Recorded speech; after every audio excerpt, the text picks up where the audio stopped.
Ladies and gentlemen, the dignitaries will be entering the hall shortly. Please ensure that your phones are on silent mode. I request everyone to rise when our dignitaries enter the hall. Thank you.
Good morning, ladies and gentlemen. I, Suhani Anand, from the Delhi School of Economics, extend a warm welcome to all of you to this MoU exchange ceremony. We are honored to host this very important occasion, marking the exchange of two memoranda of understanding, one between the University of Delhi and the Center for Maritime Economy and Connectivity at the RIS, for maritime capacity building and academic exchanges, and another MoU between RIS and the Delhi School of Economics for joint programs on public policy research and training. India has always been a historic maritime power, and today, as we are moving towards the vision of Maritime Amrit Kal 2047, such partnerships become crucial in building capacity, knowledge, and creating the desired skills. We are extremely honored and proud to have with us today our chief guest, Shri Sarbananda Sonowal, Honorable Minister of Ports, Shipping and Waterways. We are also privileged to have with us Professor Yogesh Singh, Honorable Vice Chancellor, University of Delhi. We are also honored to have with us Professor Sachin Kumar Sharma, Director General, RIS, Dr. Vikas Gupta, Registrar, University of Delhi, and Dr. Shishir Shrotriya from CMEC. To begin with this auspicious occasion, I request everyone to kindly rise for the recital of Vande Mataram.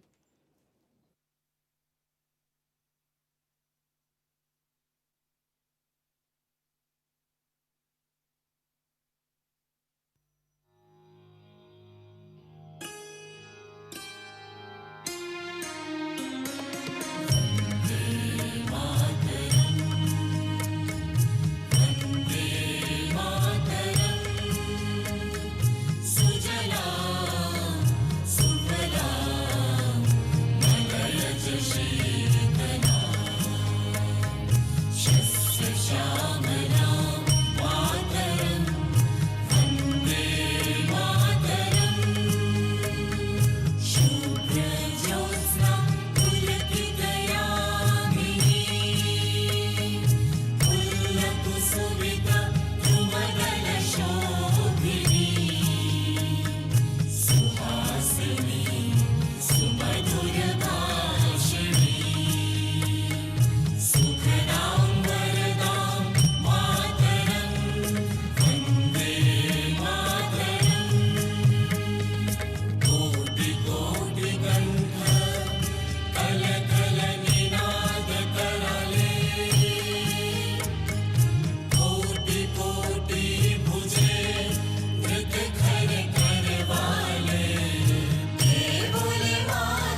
Now, I invite Dr. Shishir Shrotriya, Center for Maritime Economy and Connectivity at RIS, to kindly deliver the welcome address.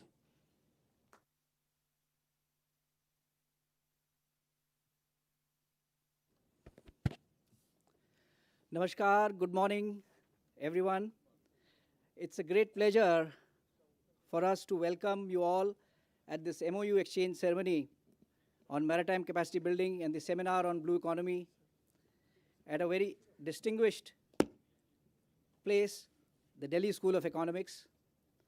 You all are aware that the maritime heritage of India stretches back to the Sindhu-Saraswati civilization, popularly referred as the Harappan civilization, which flourished on maritime trade and extensive sea connectivity networks. Even today, more than 90% of India's merchandise trade by volume is by the seas. As you're aware, we have a coastline of 11,098 kilometers, 111 national waterways spanning over 20,275 kilometers, and more than 200 seaports, and close to 100 dry ports, or ICDs, and a huge infrastructure of rail and road networks which has to integrate very efficiently with our seaports.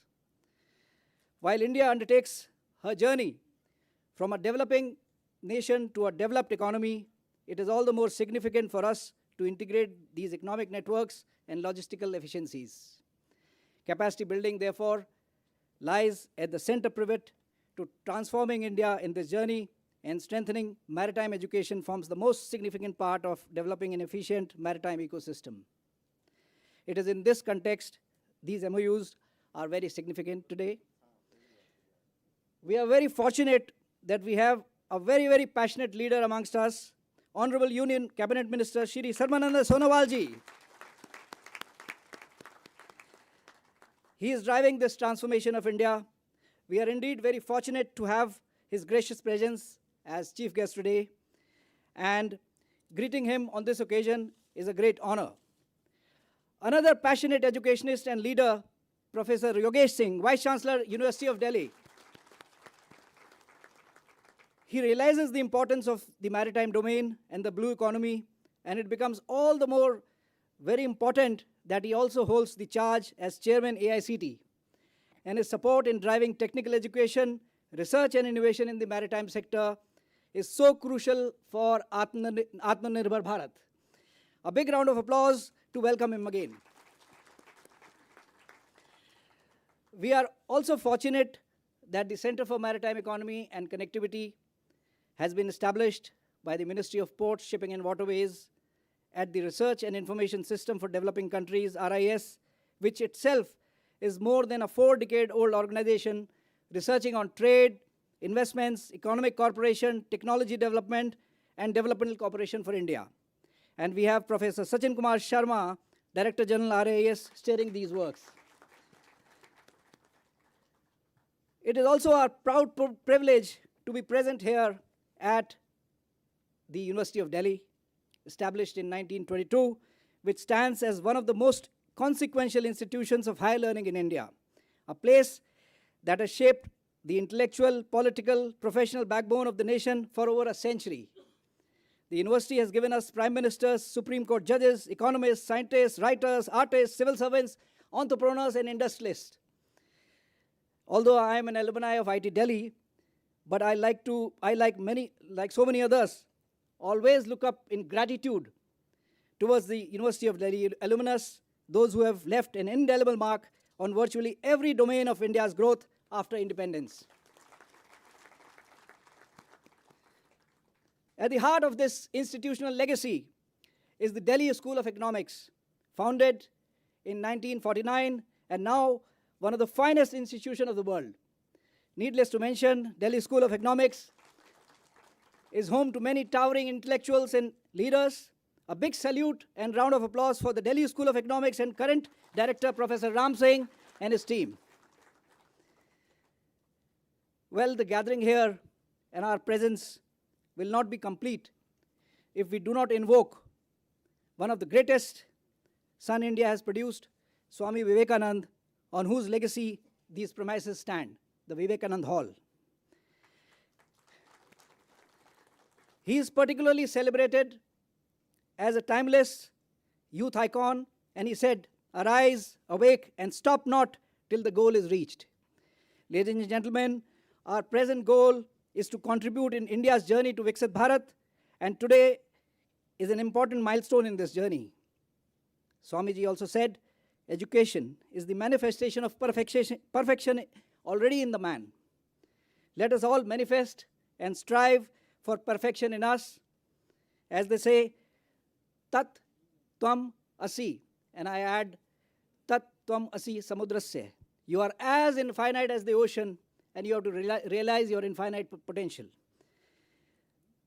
To realize all this and to build India and get back her maritime glory, our country, which rightfully deserves this glory, we are all here today, and we are indeed very, very honored to have a distinguished set of leaders amongst us today.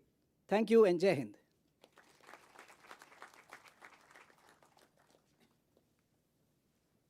Thank you, sir, for setting the tone for today's event. We now move on to the felicitation of our esteemed dignitaries. May I request Honorable Vice Chancellor, University of Delhi, to kindly felicitate Shri Sarbananda Sonowal, Honorable Minister of Ports, Shipping and Waterways, our chief guest for today. Honorable Chief Guest Shri Sarbananda Sonowal ji has been a key force in shaping India's maritime vision. He also served with distinction as the Chief Minister of Assam from 2016 to 2021, contributing significantly to the state's development. With a rich experience in governance, including roles in the Union Cabinet, his leadership continues to guide India's growth trajectory.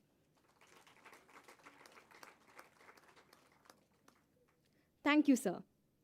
Now, I request Dr. Vikas Gupta, Registrar, University of Delhi, to kindly felicitate Professor Sachin Kumar Sharma, Director General, RIS. Professor Sharma brings over 2 decades of expertise in international trade, development cooperation, and global economic negotiations. He has made significant contributions to policy discussions at major economic platforms such as WTO, G20, and multilateral forums. He holds a PhD in economics from JNU and has authored several books and research publications. Thank you, sir. Now I request Dr. Vikas Gupta to kindly felicitate Dr. Shishir Shrotriya from the Center for Maritime Economy and Connectivity at RIS, who has been the key driving force in shaping the MOU with the University of Delhi. Commodore Dr. Shishir Shrotriya is a senior naval officer, an alumnus of IIT Delhi, and has held several key roles in naval technology development, shipbuilding, and education. He has also been India's counselor for science and technology at the Embassy of India, Moscow, and is extremely passionate about maritime education, research, and training.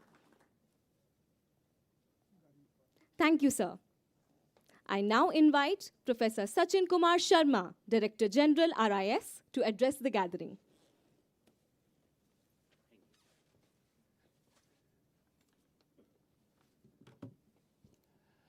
Good morning, everyone, and namaste to all.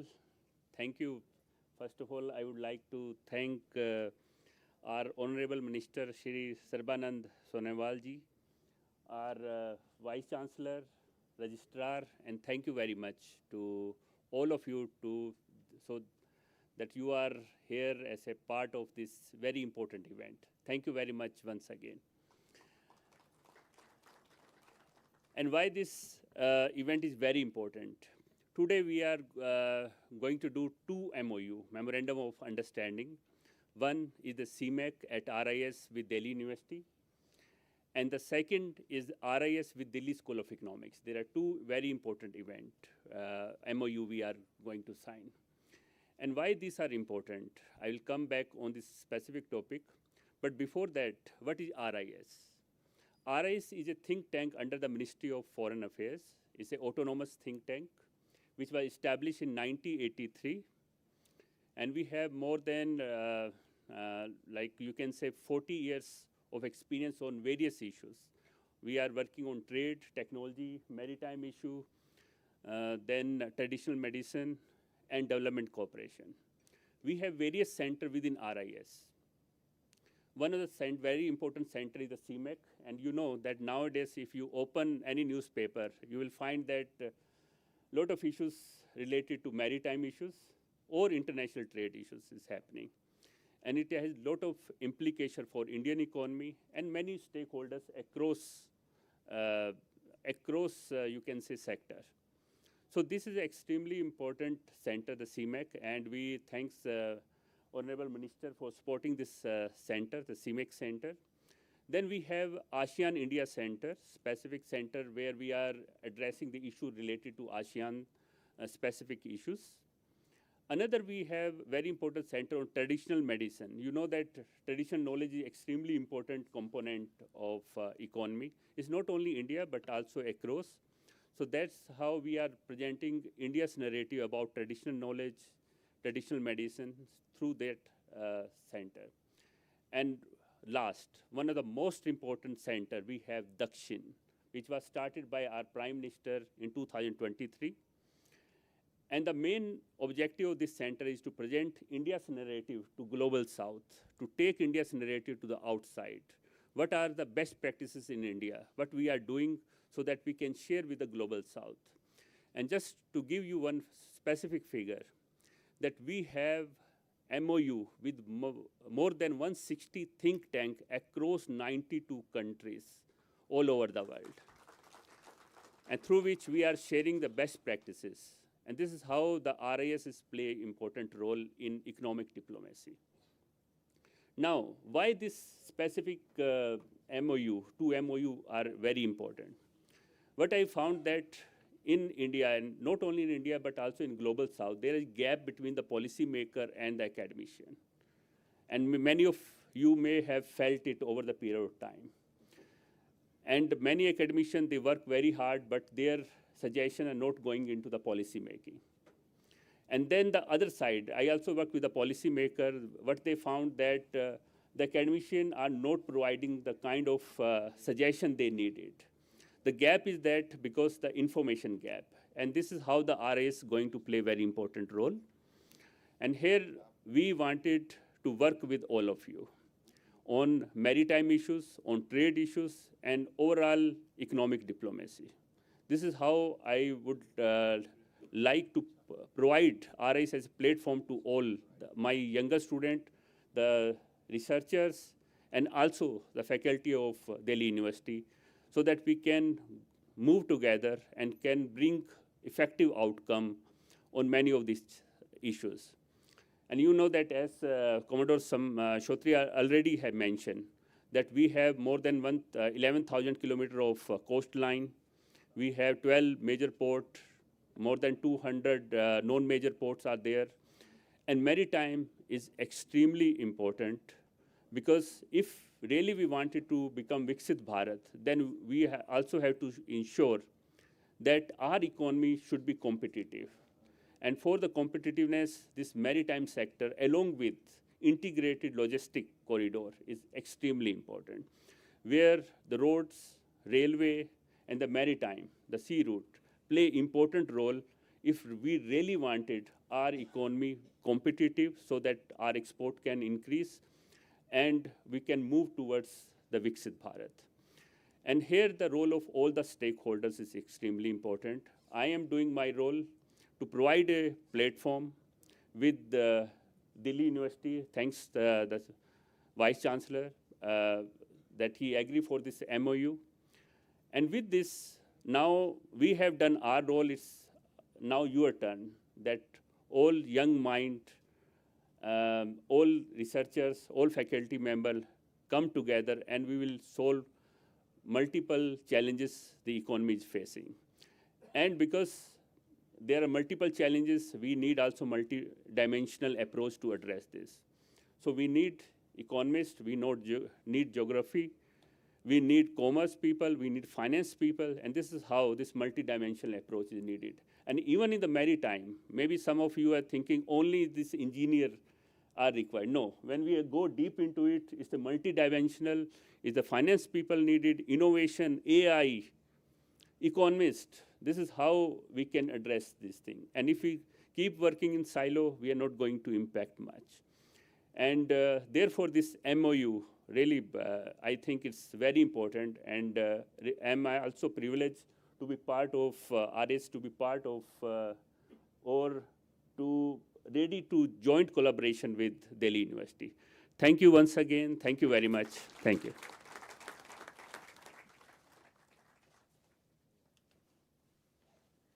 Thank you, sir, for those valuable remarks. It is now my privilege to invite Professor Yogesh Singh, Vice Chancellor, University of Delhi, to address the audience.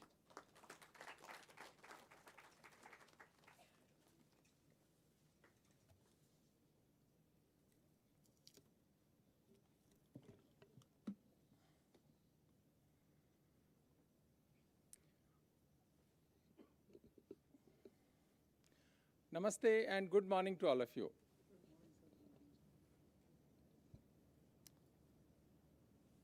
Adarniya Sarbanand Sonowal ji, Honorable Minister of Port, Shipping and Waterways, Professor Sachin Kumar Sharma, Director General, RIS, Dr. Vikas Gupta, Registrar, University of Delhi, Dr. Shishir Shrotriya, Head, Center for Maritime Economy and Connectivity, Professor Ram Singh, Director, School of Economics, Professor Ratnavali, Dean, Academic Affairs, Professor V.K. Shrotriya, Professor Subhash Anand, Professor Surendra, Professor Pramidua, other distinguished academicians, professors, and my dear students.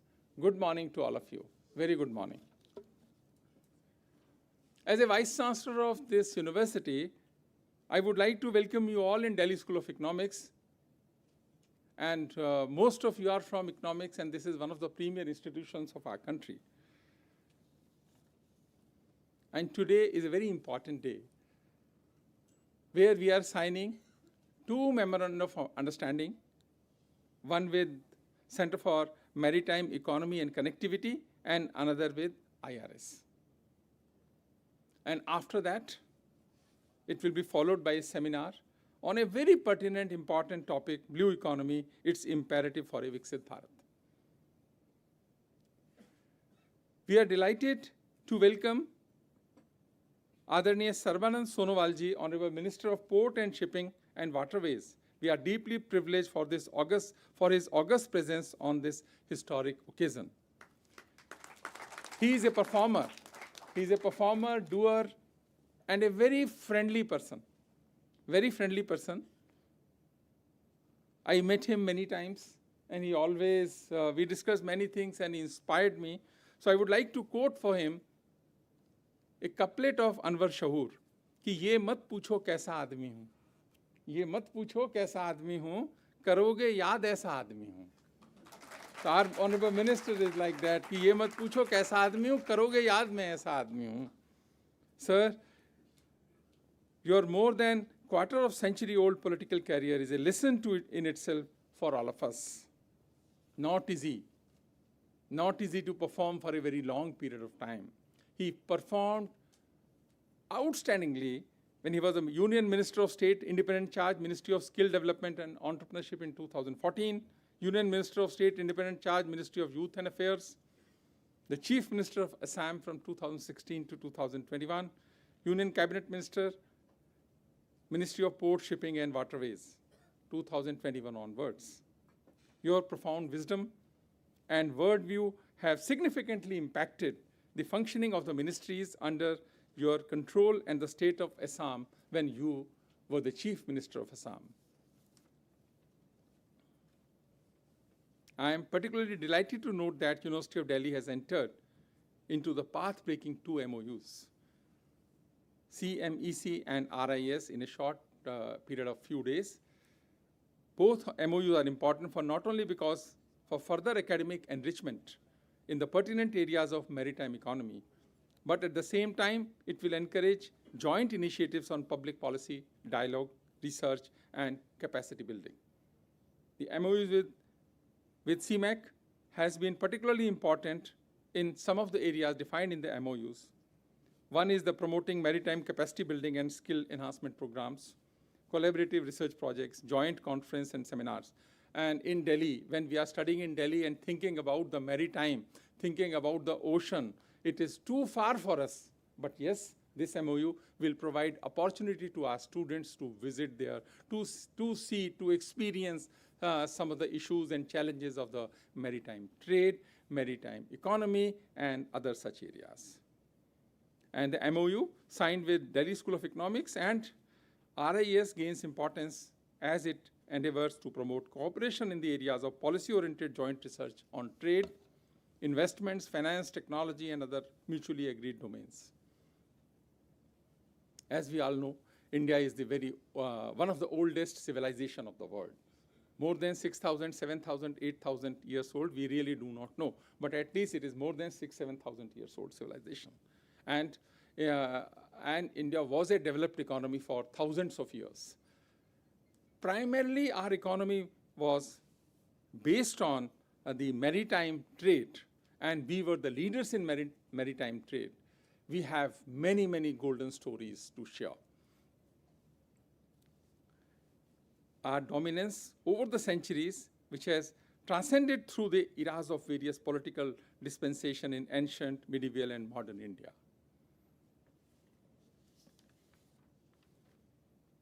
When I was going through the papers, I got an information I would like to share. Since 1982, these oceans have been governed by the United Nations Convention on the Laws of the Seas.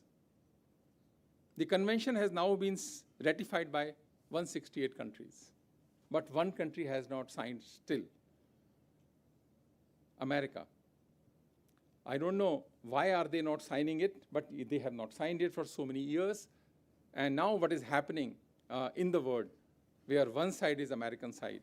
So there are issues and challenges which should be discussed in the institutions like Delhi School of Economics and the think tank like RIS. How can we find ways and means and protect the interest of our country? This is very, very important. Significant for us, because now India is aspiring to become a developed nation by 2047, as envisioned by our Honorable Prime Minister. That's why. And another important, very interesting, is the maritime sector accounts for 95% of India's trade by volume and 65% by value. This was a new information, sir, new information for me. Also 95% trade from waterways, maritime trade, and value is 65. So it means this area is very, very important for us, and his ministry is also very, very important for the country. So Delhi universities should actively take part in the learning process, in the research, and in the other associated areas. Because right now, we are not doing anything because we feel that we are too far from the ocean. We are too far from the issues of the ocean. So this is the right time that we should revisit. And I would like to request our Dean Academic Affairs, Professor Ratnabali, to look into and institute courses in general electives, and we can also think of starting a minor program in the maritime engineering or maritime trade. Commerce can start in maritime trade, engineering, faculty of engineering can start in the marine engineering or something like that. So think about it, because now world order is under question, and it may change after this war. And this is first time, like from so many years, from 1947, world has experienced this type of war where ocean is involved, where Strait of Hormuz is involved. And we know that from the point of view of India, one of the things that we have been concerned about is the China's interference in the South China Sea also. I don't know how, it is very, very important for us. Over 55% of the India trade passes through this region, making it vital to India's economic and strategic interest. We are aspiring to be a developed nation, so all these sectors are extremely, extremely important for us. When 95% trade is through waterways, we cannot ignore, we can't be complacent about the issues and challenges of the maritime. I was going through a piece of paper in Economist. You know, Economist is a very respected international magazine. They said world-class ports are necessary to realize the goals for developing nation. And the title of the piece was, India has quietly transformed its ports. I would like to quote from the article. Quote, enormous progress has been made at what the government classifies as its major ports. A dozen of them, capacity has more than doubled in the past decade from 745 million tons to over 1,600 million tons. The traffic at these ports, which handle more than half of India's trade, jumped by 46% to 795 million tons in the 10 years to 2023, unquote. It means when economist has written this, I'm not saying they are we need validation from the magazine Economist, but if they have also written about the performance and the progress of our ministry and Government of India, it's a matter of pride to all of us. I would like to thank on behalf of University of Delhi to Honorable Minister for such a splendid and outstanding performance of the ministry. Now, only I will take two, 3 more minutes. After that, after signing of the MoUs, there will be a seminar on blue economy in the contemporary global geopolitical scenario. This is a new word for Delhiites. Frankly speaking, in Delhi, this is a new word, blue economy. Most of us, I'm not saying most of you, most of us, including myself, this is a new word for us, new word in our vocabulary. We were totally unaware of this blue economy. It can be understood from a simple data of our GDP. It contributes around 4% to our GDP. Such an important for our country, and we are ignorant about it. I know most of you may not be, but I was ignorant about it. Let me be. Blue economy primarily includes the sectors like fisheries, shipping, and tourism. It is important to note that fisheries sector alone employs millions of our nations. It supports 30 million livelihoods, 30 million livelihoods. When it comes to the fish producer number, I got information from 2 sources. One said second largest fish producer, and another data said third largest fish producer, whatever, second or third. It means we are doing extremely well in this area, and it accounts for 8% of the global production. So this blue economy is important, and this, as on today, the size is 13.2 lakh crores. So I would like to request Director, Delhi School of Economics to take up this initiative in close association with the departments which will form the backbone of such academic initiatives, and Dean Academic Affairs to look into all such issues, because we want to make it a priority sector for University of Delhi for next 5-10 years, because it's a new thing. Whatever we will do, we will get results here. Structured, syllabus-centric teaching learning should be adequately complemented by collaborative research projects in the emerging areas of blue economy, deep ocean exploration, deep sea bed exploration for minerals and other marine resources which may have exponential potential for the future growth for our country. Right now, our size of economy is $4 trillion, and we want to be $25 trillion. Not easy, it is difficult, but this is also a sector. We need such boosters to enhance the economic growth and contribution in the Indian economy. There are many other sectors also, but when I was going through this, I came to know this is also a very, very important sector, a booster for the Indian economy. We have to give priority. If Delhi University will give priority, some of the other universities will also follow us, and we will be able to create a right environment for the growth of our country, and we may write a golden chapter for blue economy in the growth story of our country. Thank you very much.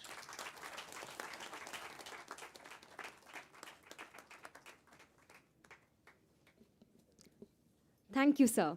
Now it is time for the most awaited moment of this morning. I request Shri Sarbananda Sonowal, Honorable Minister of Ports, Shipping and Waterways, to kindly address the gathering.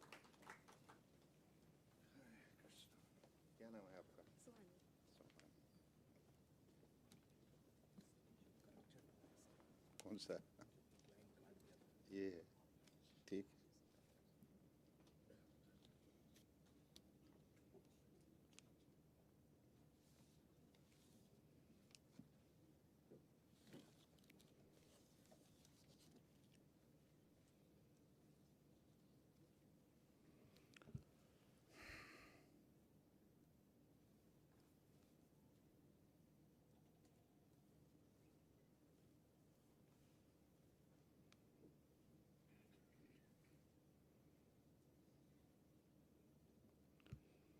नमस्कार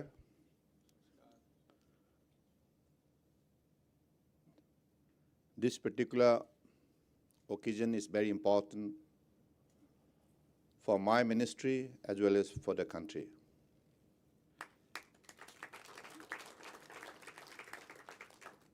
MoUs, action ceremony, and seminar on blue economy. It's imperative for Viksit Bharat. Very lovely kind of, initiative, and this is definitely going to create a strong momentum for the future vision planned. Because whatever vision we have in this particular sector so far, Maritime India Vision 2030, Maritime Amritkal Vision 2047. I think all of you are very much closely associated with these two visions under the dynamic leadership of our Honorable Prime Minister Narendra Modi ji. And to translate this particular vision into a reality, this assembly is very meaningful. Today, we have the honor of the presence of Professor Yogesh Singh ji, the Vice Chancellor of the University of Delhi, and then Professor Sachin Kumar Sharma ji, Director General RIS, and Dr. Vikas Gupta ji, Registrar, University of Delhi, Dr. Sisir Sotria ji, CMAC, and then we have distinguished professors, scholars, faculty members, and my dear student friends. Good morning to all of you present here today. It is indeed a pleasure. I have a small write-up. मुझे पढ़ने दीजिए, हाँ? मैं पढ़ने में ठीक नहीं हूँ. I'm not good in reading, but I'll try to make it happen because this is my mandatory kind of, rule to play before this August House. We have certain information incorporated in this particular speech. I have to disclose it before you for better understanding. I am particularly happy for this important occasion marking the exchange of MoU between the University of Delhi and CMEC at RIS and between Delhi Schools of Economics and RIS. Maritime education research and training is a very important segment outlined in the Maritime Amritkal Vision 2047, released by our Honorable Prime Minister Shri Narendra Modi ji. I extend my heartiest congratulations to the University of Delhi and the Center for Maritime Economy and Connectivity at RIS for taking this forward-looking step that effectively bridges academia, education, and maritime vision together, which is most essential for India's future growth trajectory. This collaboration comes at a particularly opportune moment. Across the world, oceans are increasingly being recognized not merely as geographical spaces, but as dynamic drivers of economic growth, sustainability, and innovation.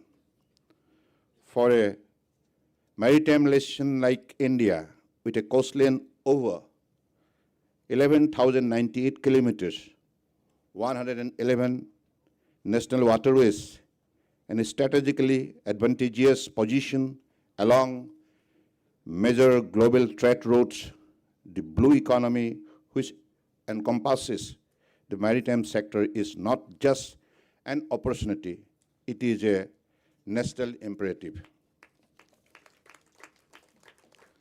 Under the visionary leadership of our Honorable Prime Minister Shri Narendra Modi ji, India has adopted a comprehensive whole-of-government approach to nation development.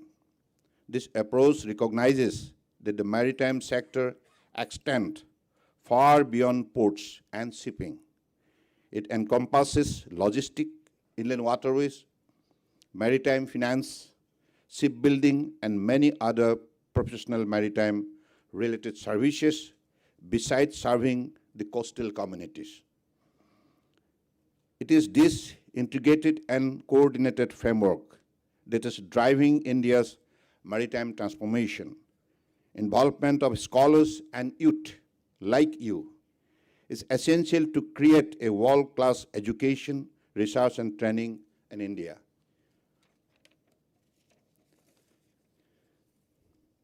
A cornerstone of this transformation is the Sagarmala program, which has laid the foundation for port-led development by focusing on port modernization, multimodal connectivity, port-led industrialization, and coastal community development.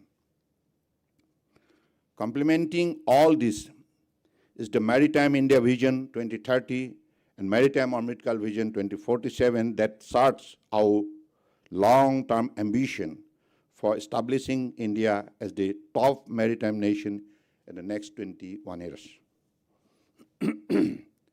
At the heart of these efforts lies the concept of the blue economy. It is important to emphasize that the blue economy is not about the indiscriminate exploitation of ocean resources.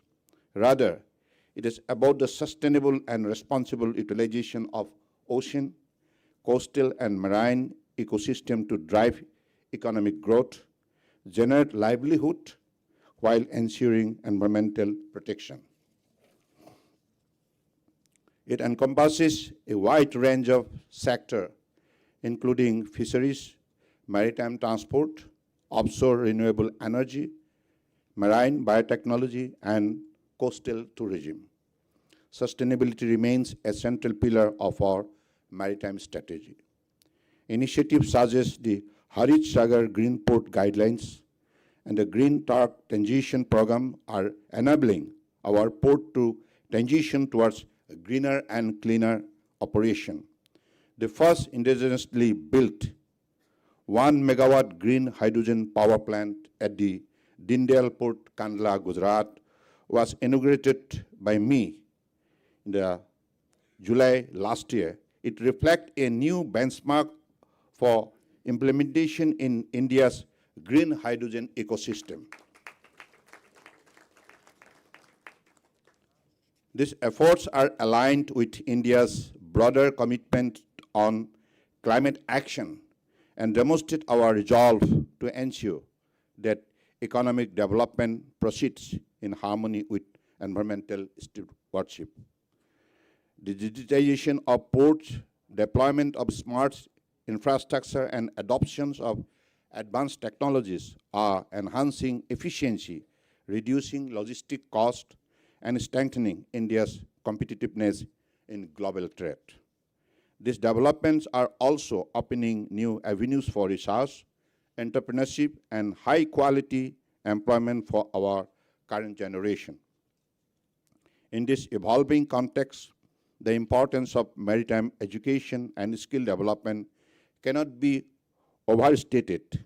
Infrastructure alone cannot drive transformation. Human capital is equally critical.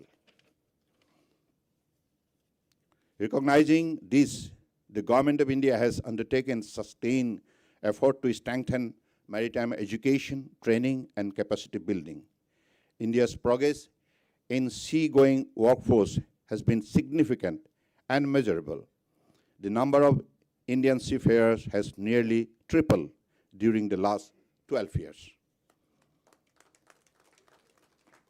India today ranks among the top 3 countries as seafarer provider, contributing roughly 12% of the global maritime workforce. Now we aim to increase our global share to 20% by 2030. Equally important is the scaling and development of maritime professionals for shore-based jobs. Therefore, the government is expanding the scope of maritime education into emerging and interdisciplinary domains. This includes maritime logistics, supply chain management, green shipping and decarbonization, port-led growth and digitization, linking it to the overall blue economy growth of country. This expansion is particularly relevant for institutions such as the University of Delhi, where interdisciplinary academic strength can contribute meaningfully to maritime education, research, and innovation. It is in this context that today's collaboration between the University of Delhi and CIMEC at RIS assume greater significance. The maritime economy is inherently interdisciplinary, requiring insight from economics, supply chain management, environmental science, trade and finance, maritime law and policy, international relations, and maritime technologies, to name a few disciplines. I therefore wish that this partnership brings together academic excellence to create platform for knowledge generation, capacity building, and opens up interdisciplinary and integrated opportunities for the youth of our country. Such collaboration are essential for bridging the gap between theory and practice, ensuring that education is oriented towards employability and growth. Professor Yogesh Singh, role as chairman AICTE is therefore equally significant to create maritime capacity building. India's maritime vision is also guided by the Sagar and Mahasagar doctrines outlined by our Honorable Prime Minister, which underscore our commitment to regional cooperation, maritime security, and shared prosperity. Through active engagement with global and regional partners, India continues to play a constructive role in shaping a stable and sustainable global order.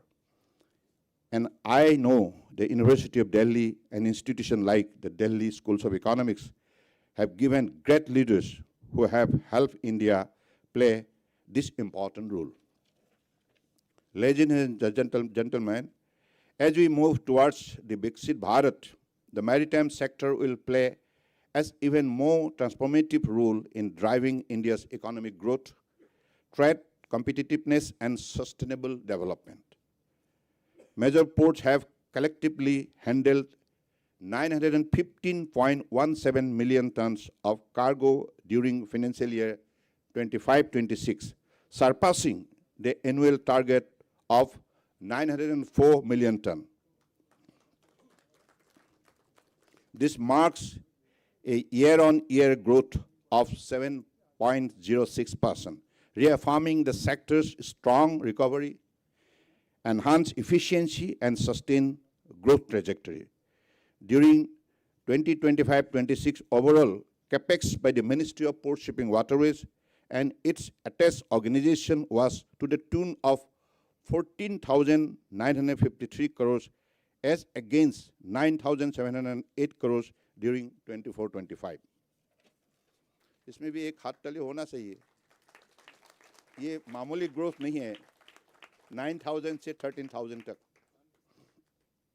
During 2025-26, 94 ships were added to Indian flag with addition of 25.67 lakhs deadweight tonnage as compared to 45 ships with 7.272 lakhs deadweight tonnage during 24-25.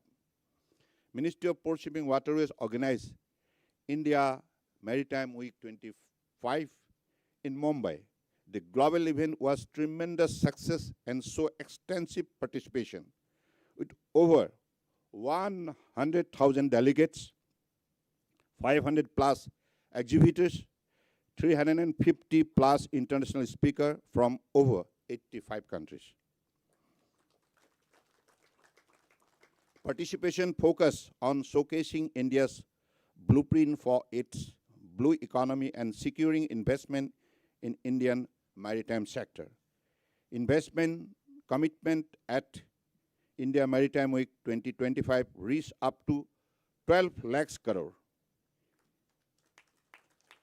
a 41% increase from 8.5 lakhs crore in Global Maritime India Summit 2023. Out of the rupees 80 lakhs crore worth investment estimated to be attracted by our maritime sector by 2047.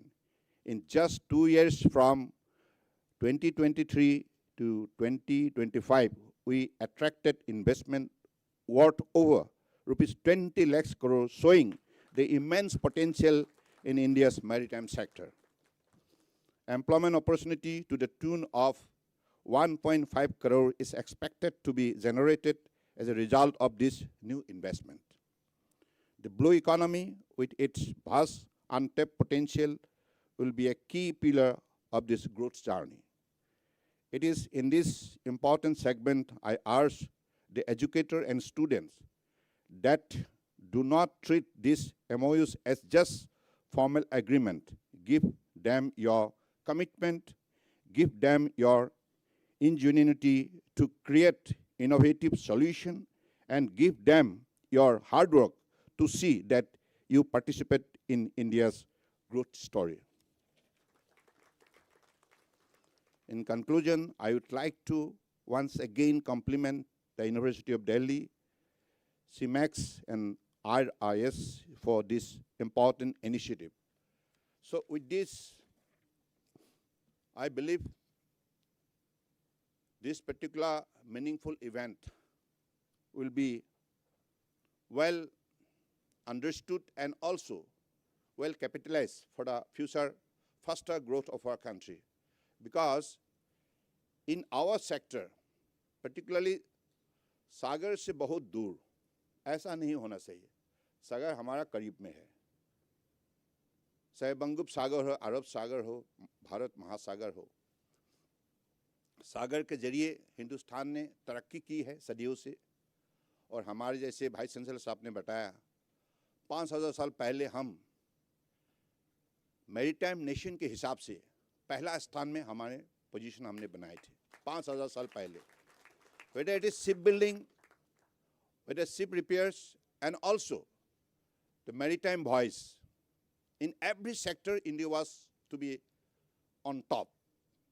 Because the Lothal, if you go back to the history of India, particularly in the maritime sector, then we will discover the truth, how 5,000 years back, Lothal used to be having the dry dock and also creating the ecosystem for global trade. So this is the way it reminds us about our powerful history in the maritime sector. So now this maritime education, if we give priority to this education, then definitely we could create quality workforce to dominate the world in this sector. Because Honorable Prime Minister has set the vision very clear. By 2047, India will be one of the top developed nations in the world, and it will be a self-reliant nation. But to achieve that goal, what would be the contribution on our part? Because in our sector, we have also set our target very clear, that by 2047, India will be one of the top 5 shipbuilding nations in the world. अभी हमारा share आप सबको मालूम है, China is leading from the front with 60% share in the global shipbuilding. But if you compare with China, we are on the bottom line. No, we'll never stay on the bottom line. We'll be on the top by 2047.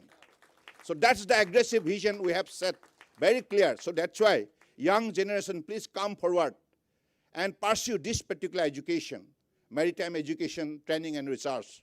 Because we require quality workforce, capacity and capability. Both the pillar is very important for shipbuilding, ship repairs, and ship recycling. And to create the ecosystem in India, we want to create that particular power, generation, and also power situation in our country so that every top shipbuilding nation or in the maritime nation could prefer India as of the most suitable destination for investment, and also create education and research. And I believe our young generation from the most reputed university like Delhi and also Delhi schools of economics, and I believe if you come forward and try to focus on this maritime economy and connectivity. Why connectivity is important? Because now we have seen the geopolitical situation in the world. How this part, that part, today or tomorrow, this critical situation come up, but will never stop our journey. Will never delink our supply chain. Our intention is very clear that we will have to create innovative ideas to discover and also to create new routes so that our voice can be sustained all the time to come amidst of all these kind of challenges. This is the power we'll have to demonstrate across the world under the dynamic leadership of our Honorable Prime Minister. ये हो सकता है क्योंकि पिछले 12 साल के अंदर जो बदलाव, जो ट्रांसफॉर्मेशन संभव हुई है इस सेक्टर में, पोर्ट शिपिंग वाटरवेज, अगर आप अध्ययन करें तो आपको समझ में आ जाएगा कैसे, कहां से कहां तक आया. I'm just citing out one example. From there, you could guess and assess and understand the logic behind my statement. In the national waterways, the cargo handling was limited to 18 million ton, 1818.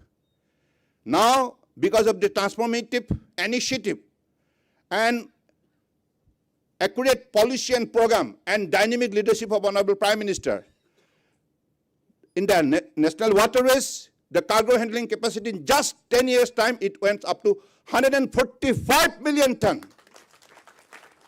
From 18 to 18 million ton 2014. And now it is 145. Now, by 2030, we are going to achieve that magic figures of 200 million ton.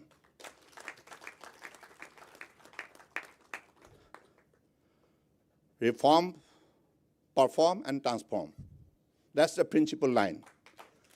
And speed and scale. Speed and scale. We'll have to strictly maintain these two words in our journey of faster movement of our kind of economy of the country. And I believe we are all ready for that. And because this is 21st century, we'll have a lot of challenges ahead. ये मान के चलिए चुनौती भरा ये शादी है, 21वीं शादी चुनौती से भरी हुई है. इस चुनौती के बीच में हमें साबित करना होगा हम सबसे बेहतर है, सबसे शक्तिशाली है. और हमारा नेता परम आदरणीय प्रधानमंत्री नरेंद्र मोदी जी है. जहां ऐसा महान नेता, कुशल नेता, दूरदर्शी नेता, जहां ईमानदार नेता, शक्तिशाली नेता है, तो इसमें किस चिंता किस बात का. So I believe that's what we are to do, and this particular two memorandum, definitely it would be translated into reality, and whatever like mandate has been set in this particular two document, and this document will be effectively kind of translated into action in many ways, so that like tomorrow the maritime sector, ocean resource, and maritime ecosystem, shipbuilding, ship repair, ship recycling, and port management, onshore, offshore opportunities. सागर में समृद्धि है ना, तो सागर के जरिए अपना शक्ति, अपना जो भी हालत हम मजबूत बना सकते हैं, क्योंकि हमारी अर्थव्यवस्था को आज मजबूत बनाने के लिए हमारे मंत्रालय की जो भी भूमिका रहे, इसको अगर सही हमने आगे बढ़ाने में सफलता प्राप्त की, तो निश्चित रूप से ये देश को, जैसे मोदी जी ने तय की है बाय 2047, हमें ऐसा भारत दुनिया में खड़ा करना होगा जिस भारत को दुनिया देखेंगे, दुनिया मानेंगे, और दुनिया को हम रचने देने का, शक्ति देने का काम करेंगे.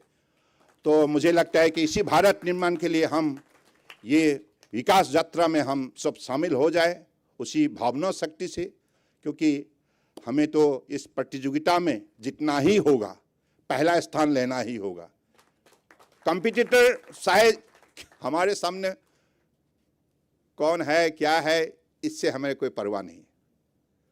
कंपटीटर मैं भी हूँ, some numbers of developed country, but so what? We are there to defeat them. Thank you. Jai Hind.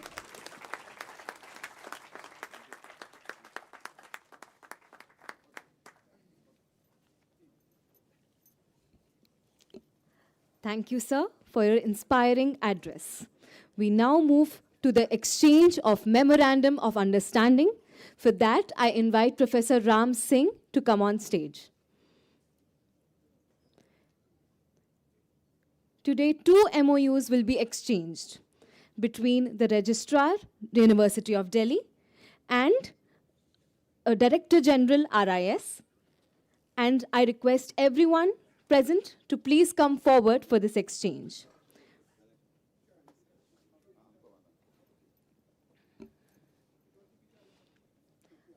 We will start with the first MOU.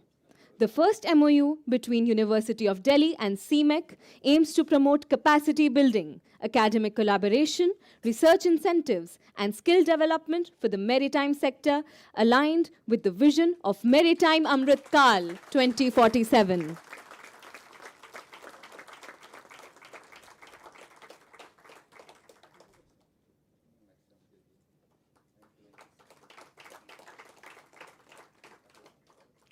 We now move forward to the second MOU. The second MOU between Delhi School of Economics and RIS aims to strengthen research and training on public policy for the middle and senior level policy community in India and countries of the global south. The objective is to establish a framework for cooperative institutional relations to encourage and promote cooperation in the field of research and training on public policy.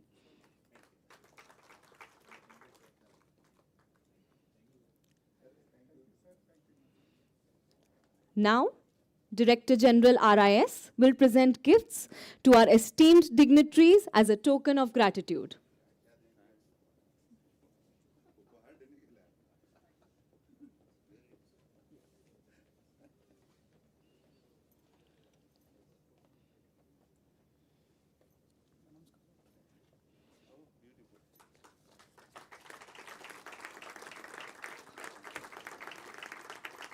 Shri Sarbanand Sonowal ji.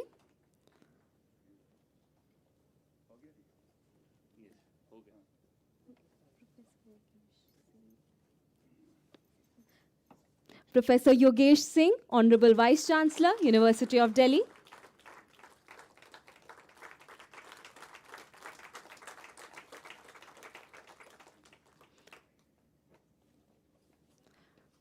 Dr. Vikas Gupta, Registrar, University of Delhi.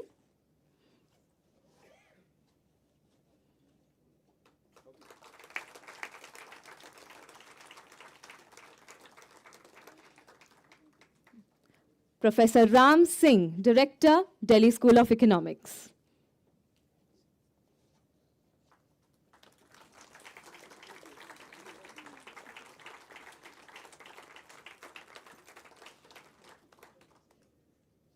Thank you, sir.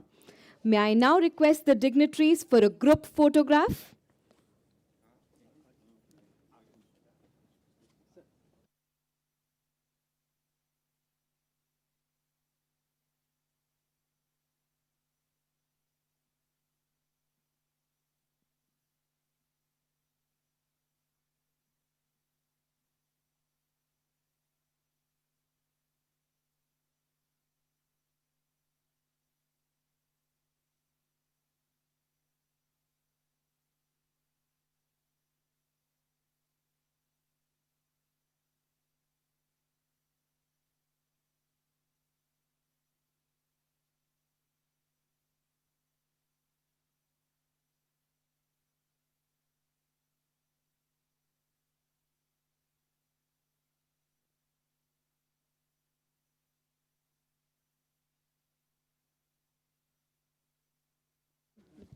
I now request everyone to kindly rise for the national anthem.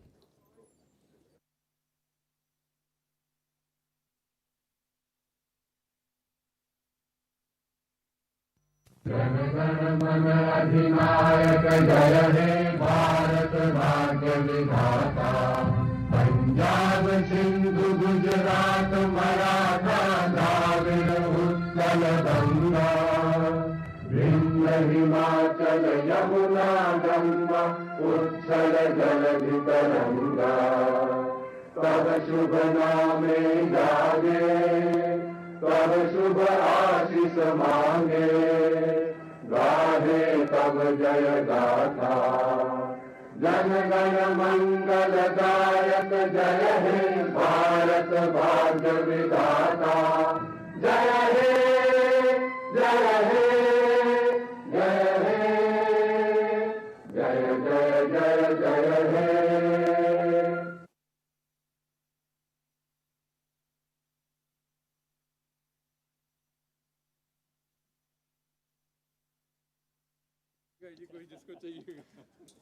With this, we conclude the formal MOU signing ceremony. I request everyone to kindly stay seated as our dignitaries leave the hall.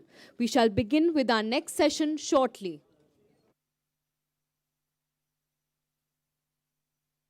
The next session is a panel discussion on blue economy, its imperatives for a Viksit Bharat.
Ladies and gentlemen, we shall start with the next session shortly.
Are honored to have with us Professor A. Venkat Raman, Professor and Dean, FMS, University of Delhi.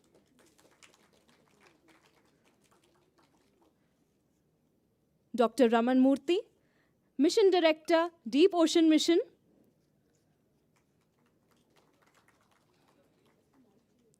Commodore Sujit Shaumaddar, Visiting Fellow, RIS.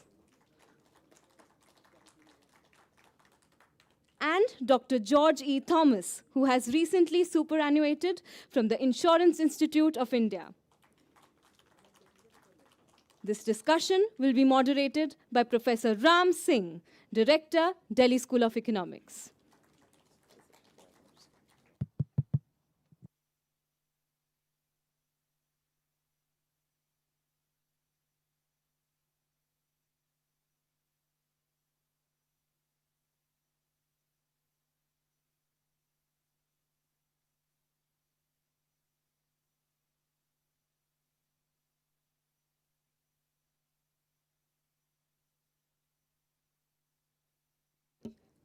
Now, I request Dr. Shishesh Shrotriya from the RIS to kindly felicitate Professor Ram Singh, Director, Delhi School of Economics.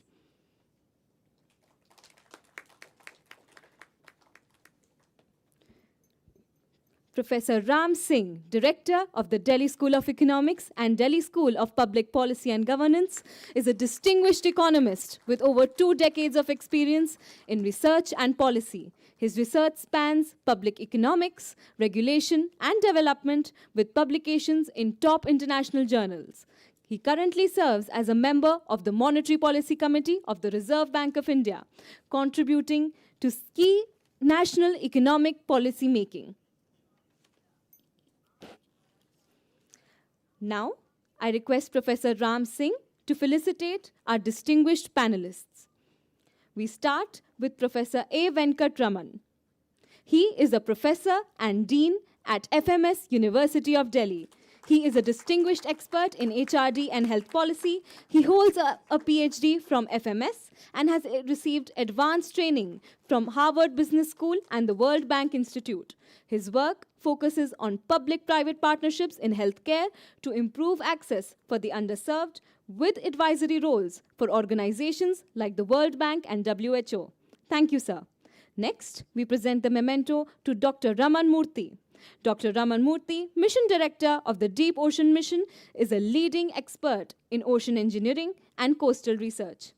He holds a PhD from IIT Madras, and with extensive contributions to climate-resilient coastal management, he has served on several national committees and advisory bodies. Thank you, sir.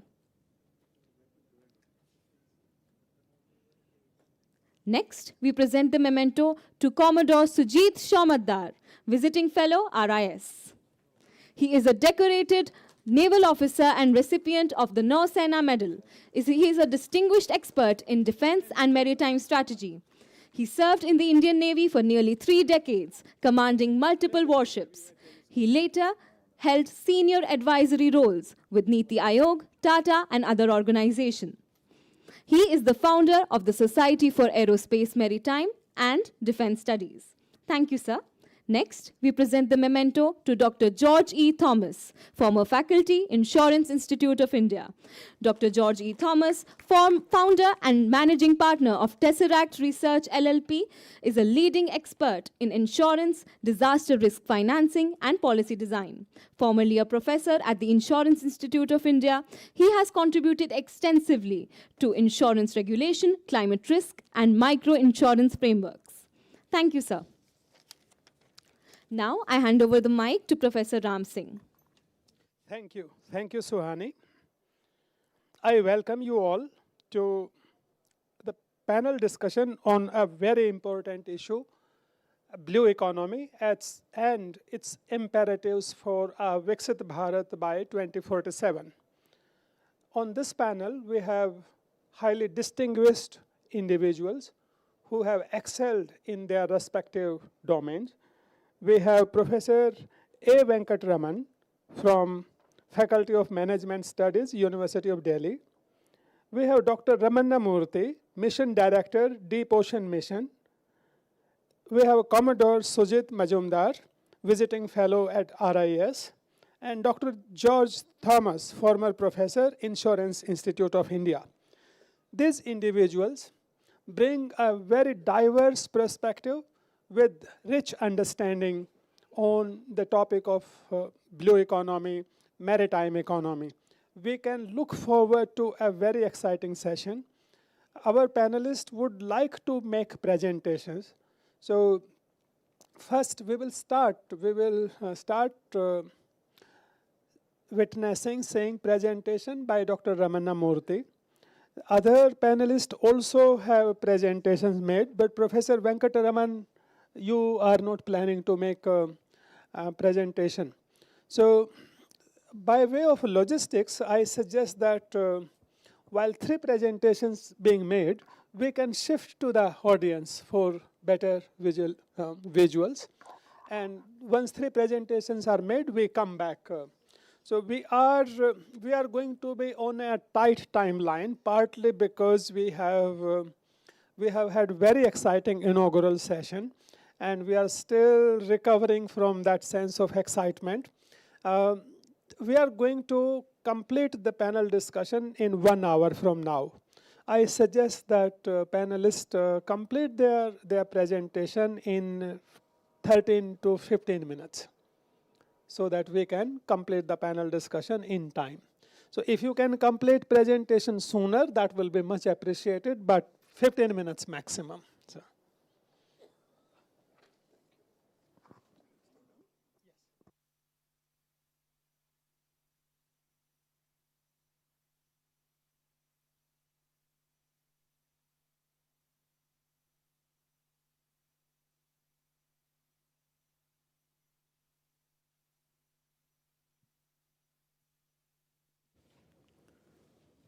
A very good afternoon to all.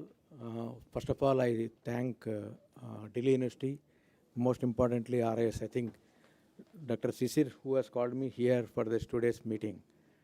Dr. Shana is to come, but on the face of him, I am there here.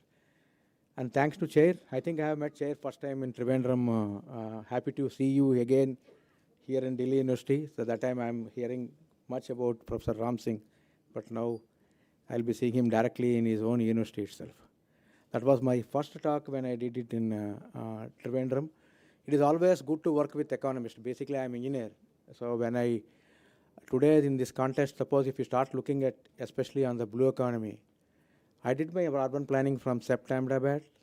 So basically with the background of engineering, when I go and discuss with economists and sociologists, why I have to be here and then what it makes difference, especially when you have economists and sociologists and then many other disciplines as a part of that. It is very important, especially in the present context of blue economy, to have economists on the board. Because today, I think morning you heard about that. Today we are 4% of GDP is only for blue economy. If it has to go to the double-digit number, the role of economist is very important. And then this particular MOU between Delhi University and RIS really will pave a good pathway for the future. I'll be precise, as suggested by Chairman, in 12 to 13 minutes, not more than that, briefly highlighting what is really today's contest, what is required for that. In case anything is required in the future, I'm always available. I have given my details for that. So I don't want to tell much on that. Basically, blue economy is a subset of overall economy which works in the ocean. I think I'll skip all these things about area of EAZ and then coastline, which was much talked about in the earlier speakers. I will concentrate on this slide. What it makes difference when you work with economy on the land and especially when you go into the ocean. We see a territorial sea. This is up to 12 nautical miles. When we go beyond 12 nautical miles, it is called as a exclusive economic zone. There we get a lot of resources on that. Not only in the resources, but also on the important ecosystem which survives on that.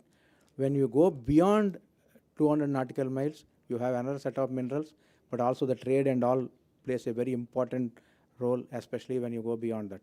Then we have a IC. This is an important cartoon which has to be remembered, especially when we start dealing with the economy and the more. When we come to the nearer to the coast, there are many sectors like ports and harbors, fisheries, coastal industry, power plants, renewable energy, which was talked in the morning, oil and gas, tourism, shipping, mining, and desalination. These are all the gambit which comes on the revenue generating areas. But if you see on the other side, why blue economy is more important is it works on the principles of sustainability.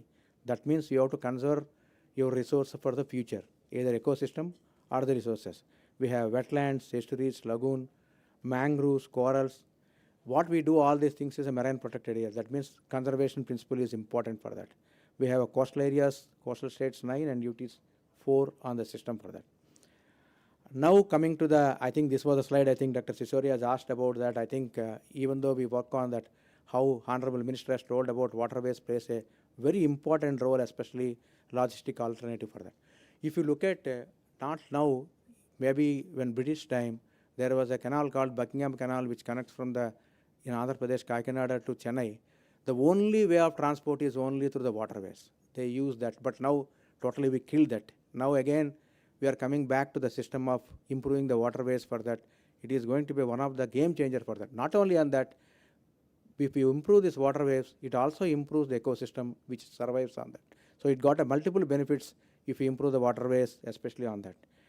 Coming to the deep sea, when we are going for that, we have the many minerals. That's why I showed in the first cartoon picture which I showed about that. When we go into the deep sea, all the critical minerals that we are going to get for the EV industry, which comes only from the deep sea. But of course, there are concerns with extraction of the minerals, environmental sustainability, all those things. Code is yet to come for that. Earth Sciences is working on this for that. I belongs to Ministry of Earth Sciences. But now we coming to the emerging sectors of the blue economy, which I classified with various forums and discussions. We have marine renewable energy, advanced aquaculture and then mariculture, digital ocean technologies, most importantly, blue carbon and nature-based solution for the climate change, smart and low carbon shipping. I think nowadays they are going for the, like I think Honorable Minister told about hydrogen, and shipping is also, blue shipping is also one of the important for that. Marine and ecotourism, marine biotechnology, this is one of the important area where India can really get into the many things for ocean mining. With some riders, we have to take it up on that. Last, which is important for today's discussion, is maritime education and research. That is where university play a very important role on that. Economic sectors, which I already mentioned earlier in my slide, I don't want to go into the details, but what is more to be concentrated is what are all the threats that we get for the blue economy.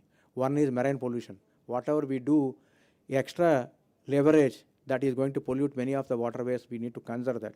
Similarly, climate change, you also know that Delhi gets the huge rainfall, what is going to be there. But in ocean, it is much more severe when we go for the climate change. The conservation and protection are important aspects of that. What is most important is society for inclusive development. If you want to have for the community-based participation, the concept itself is for the society is important. Then when we want to do a blue economy, we need to map the resources. There is a kind of planning, what we call it as a development plan, which many of your economists knows about city planning. But once we go into the ocean, it is called as a marine spatial planning. Then we go for ocean accounting, legislation and regulation. Ultimately, what we have is the sustainable inclusive development is the fundamental principle of the blue economy. These are all some of the pillars which I identified. Due to the paucity of time, I don't tell, but you can, I will leave this presentation to all of you. This was done with a lot of interaction with many other ministries, and then we identified 9 pillars of the blue economy, what need to be considered for that. This is very important for the Delhi University when we are going to take it out for that. Each one itself is a big subject. I can talk in length, but today's paucity of time, I don't want to speak on that. Renewable energy, I myself have done a lot of work on the renewable energy. We have a huge potential for 36 gigawatt in Gujarat and 25 gigawatt in Tamil Nadu. It is going to be doubles in the number in the future. Coming to the tourism, I need not have to much talk about that. It is less explored, and then a lot of potential is there for exploring the tourism, especially ecotourism, which will also improve the ecosystem of the area for that. Sagarmala was told by Honorable Minister. I don't want to tell her. These are one of the flagship program of the Ministry of Waterways and then inland waterways. What is the main benefit that they got out of that is many of the infrastructure which was developed in the coastal areas through this, not only on the ports, but also community participation has important role as a part of the Sagarmala. Transportation, which was talked much about that when we go for that, I think today you're seeing about whatever we have, war in Iran and Iraq, or what kind of havoc that can create for that. Transportation plays a very important role for that.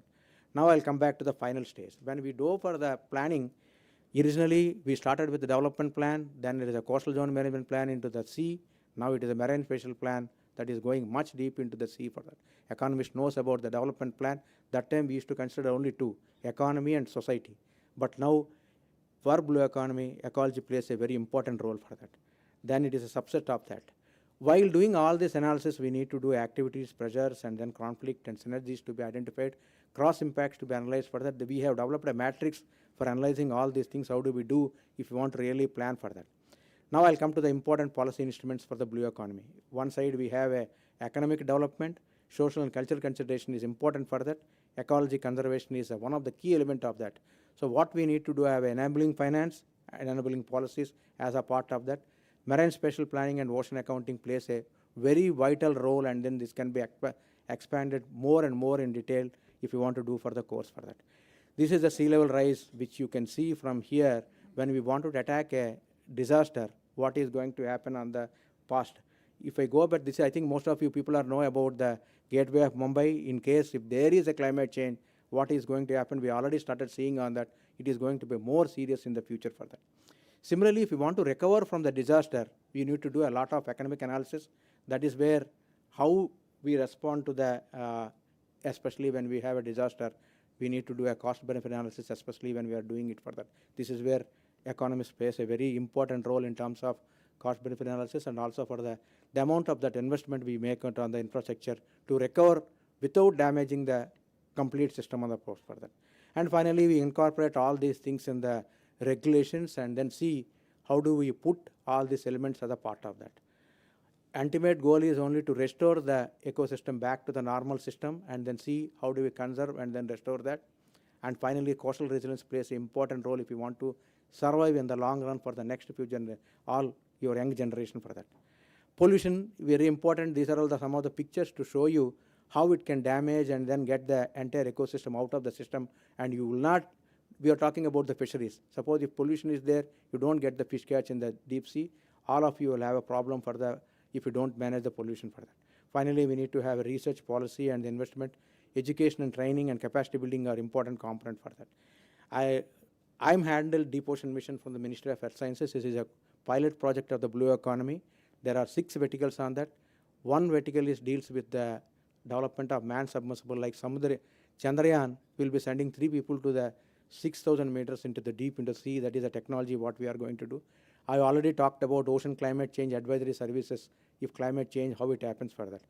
3rd and 6th verticals are more important for biotechnology if you want to generate in the blue economy for that. I already talked about the minerals in the deep sea, how we can extract on that. Most important, especially in some of the areas, water starving areas, water is also important. Desalination plays a very important role. Renewable energy, which I have talked about that. Now I'll come back to my concluding slides, what needs to be done. This is what Dr. Sisir asked me to focus on that. Blue economy is a multidisciplinary and core structure should address policy perspective focusing on economy, ecology, and the society. I have broadly listed some of the areas where you can concentrate from Delhi University, but of course, it doesn't mean that all the areas need to be concentrated. We can prioritize and then see for that. Most of the people from Delhi University are welcome to any of our MoUs institute to see and then get that. The first one I put is a maritime transport and shipping and ports, which was talked by Honorable Minister. Coastal tourism, which I told it is less explored and we have to do for that. Aquaculture and fisheries. Marine biotechnology is one of the area. Marine renewable energy. Most importantly, marine industry. Today in India, we are not having a good manufacturing industry in the system for that. If you want to really to GDP to take it up to the next level in the double number, this is where we need to concentrate, and circular economy plays a very important role. Today, we have for the Ministry of Statistics and Program Implementation, have for the framework for the general accounting, for the environmental accounting, they are developing it. In fact, I am one of the working group chairman for the ocean accounting MOSP, and then we have developed the framework for that, and you can see in the website of MOFC. Coastal and deep sea ecosystem we have to conserve, and community-based and inclusive development is an important component of the overall system.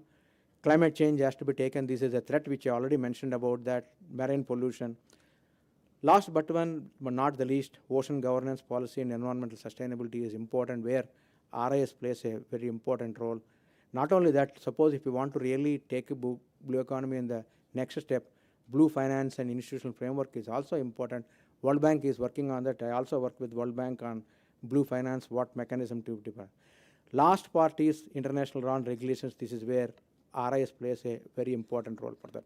Last statement of students should be from any of the disciplines, marine sciences, life sciences, geosciences, economics, sociology, or engineering. We should bring all these things together for that. When I was doing my master's in urban planning in Ahmedabad, I used to see various disciplines people coming and working on that.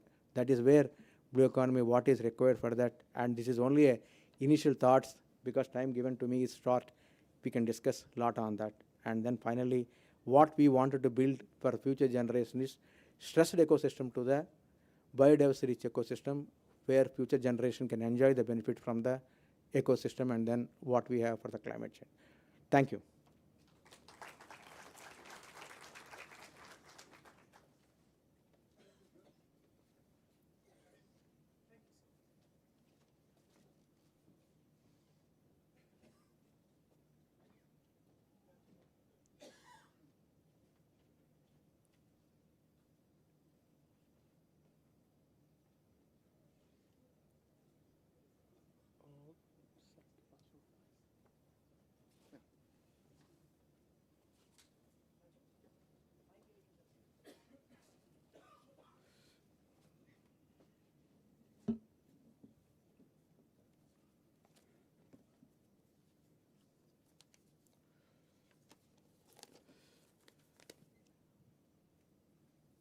Friends, good day to you. And to the RIS and all connected with this, to the Delhi University, thank you very much for having me here with you. I'll try to be as brief as possible, but then this is one of the areas of my passion, and there's a lot of work which I've been doing from the point of view, not exactly of marine, but from the disaster risk management as well as from insurance.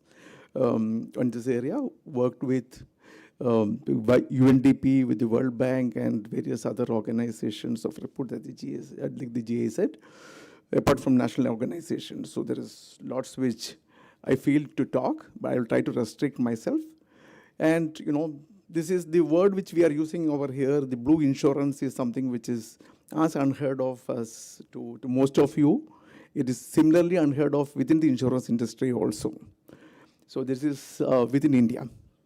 Friends, why do we talk about insurance? We all saw from the morning in the discussions that the blue economy is a pot of gold, isn't it? Gold and precious stones. But the problem is that it is not sitting right here in the middle of all of us on the floor.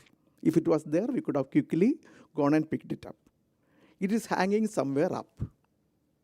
Some take it as 20 feet up. Okay?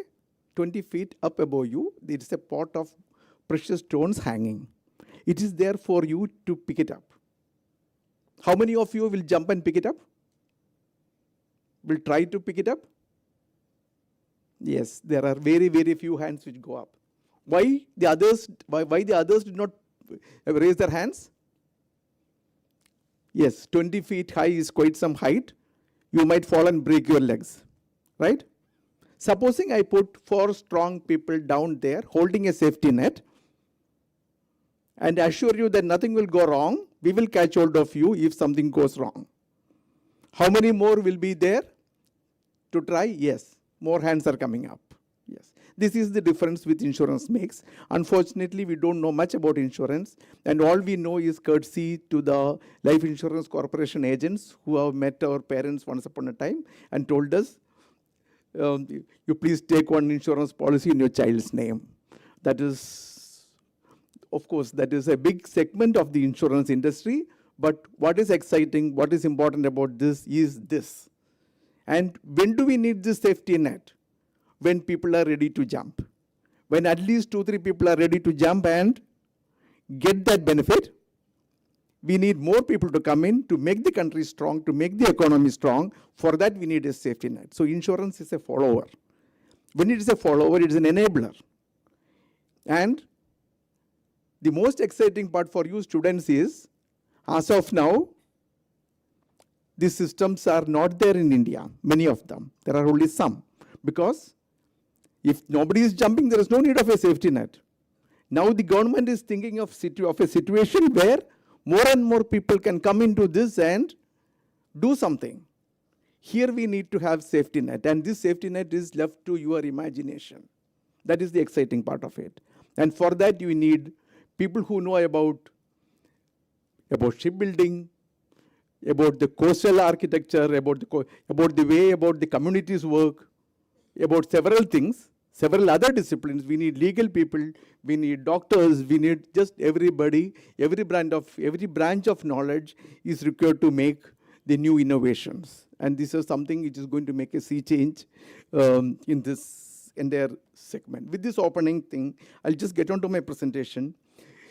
This was seen seriously, the issue of blue economy was seen seriously by the insurance industry as well as the finance industry only a few years back. So then came this collaboration between the WWF and then the European Union and others, and they started off saying with the declaration of the sustainable blue economy finance principles. So I'm not boring you with these things. You will be getting the presentation. There are 14 principles which they have laid down, which talks about, many of the things have been mentioned by my previous speaker and also the other speakers in the morning. So I'm not getting into that much in the interest of time. And again, you'll be getting the copies of this presentation. The focus on it is again, the OECD is also on that. There is a lot of opportunity. There is no doubt on that. There's no argument about that. There's a lot of opportunity in the blue economy. So there is coastal tourism which is happening, which can happen. The transport and food sector can improve. Okay. Now let us look at it from a different point of view. Do nothing. If you do nothing, what happens? We were talking about this opportunity. If you do nothing, what happens is, if you can Google, you will find out a lot of people who have done nothing about it. Say, we have seen it in Kazakhstan. The Aral lake was lost. So even in the USA, we have lost lakes. In many parts of the world, lakes are no longer there, or 90% of the lake is gone. 90% of the lake is gone doesn't make you feel anything, but when you say that hundreds of types of fishes are no longer there, hundreds of breeds of fishes are no longer there, and the people who were sustaining themselves on these fishes, that is fishing them, selling them, that entire ecosystem is gone. The birds which were coming there to eat the fishes, they are no longer there. The tourism which was around that, flamingos coming in, gone. People who were working on the tourism industry left out. There were many things which happen. And when the sea level, when the big lake, it is something like a small sea. When it dries up, what happens? Unlike the ocean system where the salinity goes down with climate change, here the salinity goes up. A lot of chemicals become concentrate, and there is a lot of land which becomes exposed, dry. And what happens to dry sand? It flies, storms happen, and they go and damage the entire ecosystem, the entire vegetation around, causing again economic damage. If you do nothing, the sand which is at the bottom of the lake, it flies around in the wind and damages all your crop.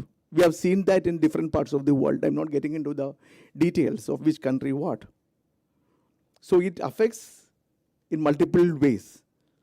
And in this coming to the sea, the salinity comes down, the sea level increases. Professor has well explained about what happens when the sea level rises, and a lot of related stuff happening. So how do we attack this problem? How do we try to do something about it? So you can Google and find out about what happened in the oil spill in Mauritius. Again, that is again the cost of people trying to do something. There was there is a problem about the explosions in the port of Beirut, and even getting into small things, the illegal fishing. Illegal fishing, they go around at the wrong time and they catch the fish which is too young. So the next generation of fishes are not there. They leave a lot of plastic in the plastic nets in the ocean. Fishes die, get caught into that and sink and die. And many other related things. So there is ocean-related sustainability issues. There is a complex variety of risks which are coming up, even with the climate change itself. There is demand for insurance, innovative solutions, as I was telling you, because new ventures are happening. That comes about, protecting coral reefs. There were experiments on that done in the USA, in the Caribbean. The mangroves were to be kept safe for preventing coastal floods. I work a lot on the disaster side. The importance of mangroves, many of you know. Again, the blue carbon resilience credits. So here, by bringing in the insurance companies, what can they do? One is risk management. Yes, we don't recognize that insurance companies do a lot of risk management. Why? They give you protection on asset, life, livelihood, health, and everything. But then if there is something going wrong, who pays? Insurers pay, right? They don't want to pay. So they will try to protect you. They will give you ideas so that you improve and save the wealth of the nation. Simple. If there are less people, if there are less houses which are going to be damaged in a flood, insurance companies have to pay less. The equation is so simple as that. So they have a big stake in this. They have got skin in the game. By bringing them in, you are getting a big supporter in the process of growth. Because more growth, more insurance premiums, simple. And less claims, more savings for the insurance companies. That is why world over, from the UN onwards, they want more insurers to come in. One, they give in protection, the kind of protection which I was telling you about the safety net. Secondly, bringing in their knowledge to tell you, please don't jump like this, you jump in this way only, you will not hurt yourself. Or when somebody is jumping, jump in this particular way. Don't jump from the top, from the balcony, jump from here, you get the support of somebody. So that kind of things. How to, the simple thing, let me again quote your professor when he talked about the Buckingham Canal. The Buckingham Canal, apart from trade, it was preventing tsunami's effect. The same thing in a tsunami-prone area in Sendai where I visited, there was a canal. There was a similar canal, sir. The water comes in and the water used to be dissipated through the canal system. So the modern management felt that this canal is a waste. They constructed a big wall demolishing part of the canal. When the recent tsunami came, the wall prevented water to some extent, but the water which came at a very high level, they got this side, and what happened? Water came and did not go back, flooding the entire villages. So villages were drowned, entire villages were drowned in the man-made prevention system. You see it to believe it. You feel like crying when you see that. So we created that as a solution, but that only, otherwise it would have been one stretch of water coming and going back in a couple of hours. Here it got stopped. People could not run away. They are already trapped under a sea of water. So, there is a lot of sense more. That is why even from the king's times, ancient times, we had certain systems. India had its own systems. We had to look at them. When Kerala has got a set of waterways, Bengal has got. So wherever there are some particular areas where there is more of disaster proneness, we have got our own people have created certain systems. So we need to study about that. In this kind of forums, we need to study about that. And again, as I was telling, insurance can act as an enabler of change in this entire system as risk carriers, risk managers, and also risk carriers says, because for all this different kind of thing, for aquaculture insurance, for algae farming, it's all different kind of knowledge which you need to provide that kind of security net. For if I am jumping and a lean person is jumping, it is a different kind of safety net you need. Okay, so for deep sea fishing, it is something different. So covering the risk, then risk managers, they tell you how to deal with it, how to protect yourself. And the third aspect is, and that again prevents losses, as I was telling you. The third aspect is about investment. Insurers are money rich. They are custodians of huge amount of money, which come in as their insurance premium.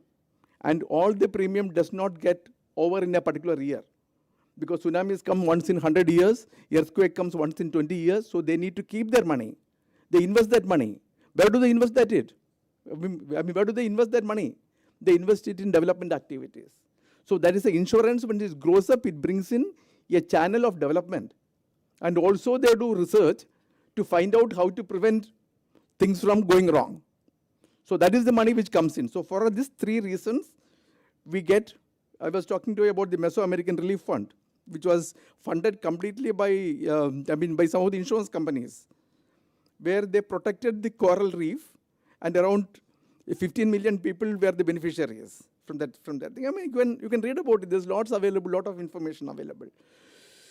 So plus, an added angle is, if an insurance system of taking care of this is there, the humanitarian relief patient, because you are sure that there is a system over there. When there is no system, you don't want to, whatever milk of human kindness you have got in your heart, unless you are assured that the money will reach the real suffering person, you are not going to pay. If you know that there is a system over there, then you will be willingly coming and contributing your charity there. So insurance indirectly promotes philanthropy. These are things that are happening across the globe in various places. So friends, thank you very much, and thank you for having me here, and happy to be talking for you. Thank you. Thank you, Dr. Thomas, for a very, very interesting and crisp presentation. Next, I invite my colleague to make his presentation, his verbal presentation.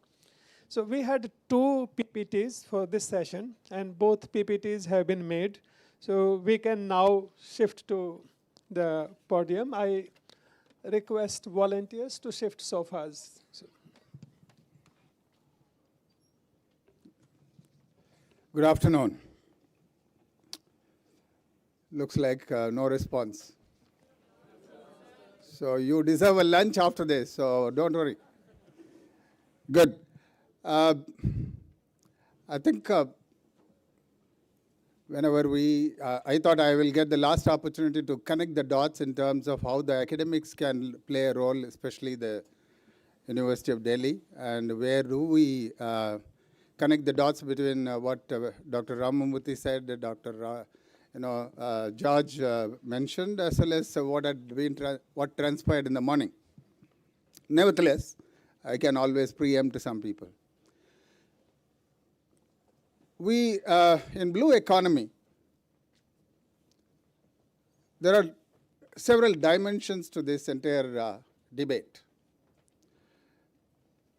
Over a period of time, we have spent a lot of energy and resources in developing competencies in the technology and the science and technology area. For example, you would have seen marine biology, for example, as a major discipline, shipbuilding, naval architecture as a major discipline in engineering colleges, marine engineering becoming a very major contributor.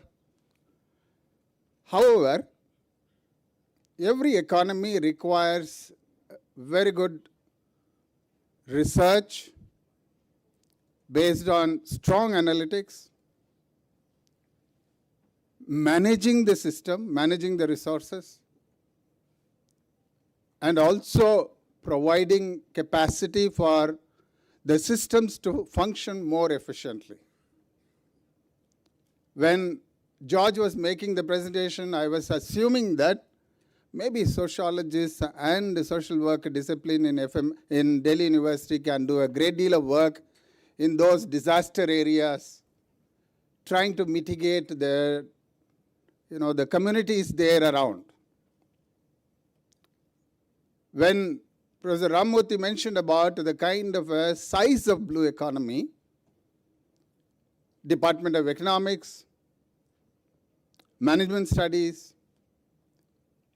Technology Department can crunch the data and try to find out what is most feasible cost-benefit analysis as well as the operational issues that can come. But since I come from a very small department, Management Studies, therefore I limit my comments only on the management side. We have heard in the morning that there are 30 million people dependent on blue economy in India, and 3 million people have employment here. Out of 3 million, the minister made a statement that by 2047, we should be counting 15 million people. That's about 1.5 crores. That's what he mentioned in the morning. But if we assume, even if I were as a management school or any management departments in this country, even 1% of that 15 million people who work in formal industries associated with the blue economy, for example, shipping, For example, ports management. For example, logistics and supply chain. For example, financing and risk management firms on shipping industry. Imagine the number of people who would be in the executive and managerial positions who require that kind of a competence to not only manage the supply chain, logistics, ports management, terminal management, container management, including infrastructure development. If I deep dive into even the infrastructure, public-private partnership and its own management of ports. Now, when you go to any of the airports around the world, you realize that why is that the Dubai airport is so competitive in trying to get every aircraft land there? Do we have similar story in the ports? Apparently none. Singapore port does a great job, but why is that none of the Indian ports are in a position to really do that? Can we not develop Andamans as a transition point for nearly 50% of the global trade that passes through Indian Ocean? Maybe the efforts are on way, but we need people to really do and conceive and design and manage such kind of system. Take the example of, you go to Cairo, for example. The river journey, the evenings and the boat ride on the Nile is a huge industry. It's one of the most attractive tourism, river tourism anywhere in the world. Let's take Alleppey as an example in India. Backwaters. Do we have such kind of a professional systems in place? Last year I was there in Alleppey. You just log into any agency, there are no formal systems where you can kind of register or choose the boat you would like to travel. It's all informal. A very large proportion of people are engaged in this industry. Ocean tourism. You go to Singapore, you go to Thailand, Bangkok. Along the sea coast, you have almost these, the boats that carry a huge number of passengers. We do have between Cochin to Lakshadweep. We do have it from Mumbai to Goa. But we don't see that kind of a business being very large in number. Why not Vizag to Howrah? Why not Chennai to Vizag? When we can have inland tourism so much, why not think about tourism on the ocean liners? So where do we play as a role? I remember when I was doing my master's in Tata Institute of Social Sciences, for a few months I was in Mumbai Port Trust. That was my field kind of internship that I was to do. The Mumbai Port Trust had several employee welfare policies, all were in a circular manner. No handbook was available on all the employee welfare. Management professionals can be of a very large use there. Port trusts are managed, but are they managed efficiently? Now, the privatization of ports have happened recently. But how many of these ports that public sector owns can compete with the Adanis who have just developed something in the Vizhinjam, if I am not wrong? So there is an enormous opportunity that we do have. But the question is, is the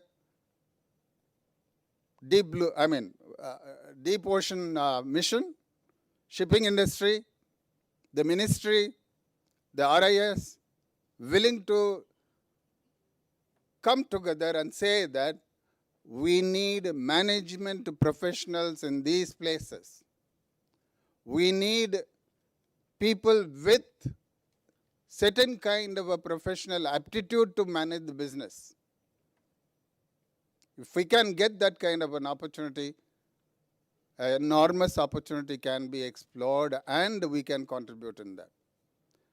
And with these words, I think the role of universities, especially Delhi University, though we are thousands of kilometers away from any ocean or any kind of a sea coast, we still have a huge responsibility to play.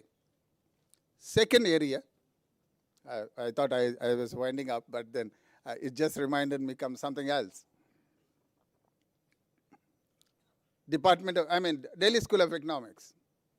Besides looking at the prospects of economy, the size of economy, can we play a role in terms of regulatory framework?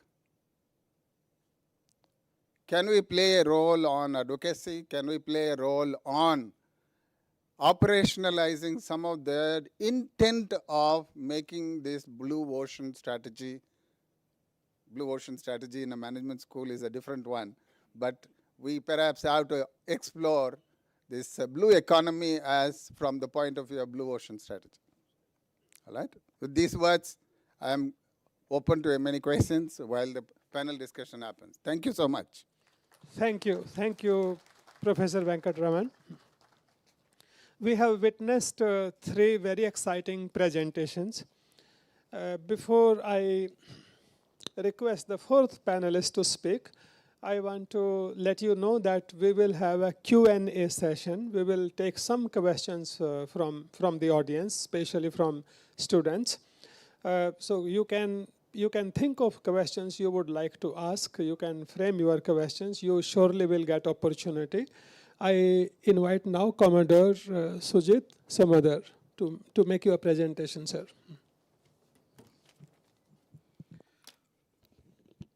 Thank you, Professor Ram Singh, and thank you, Delhi School of Economics, and thank you, Delhi University, for the opportunity of being here to talk about what we actually had this panel discussion about.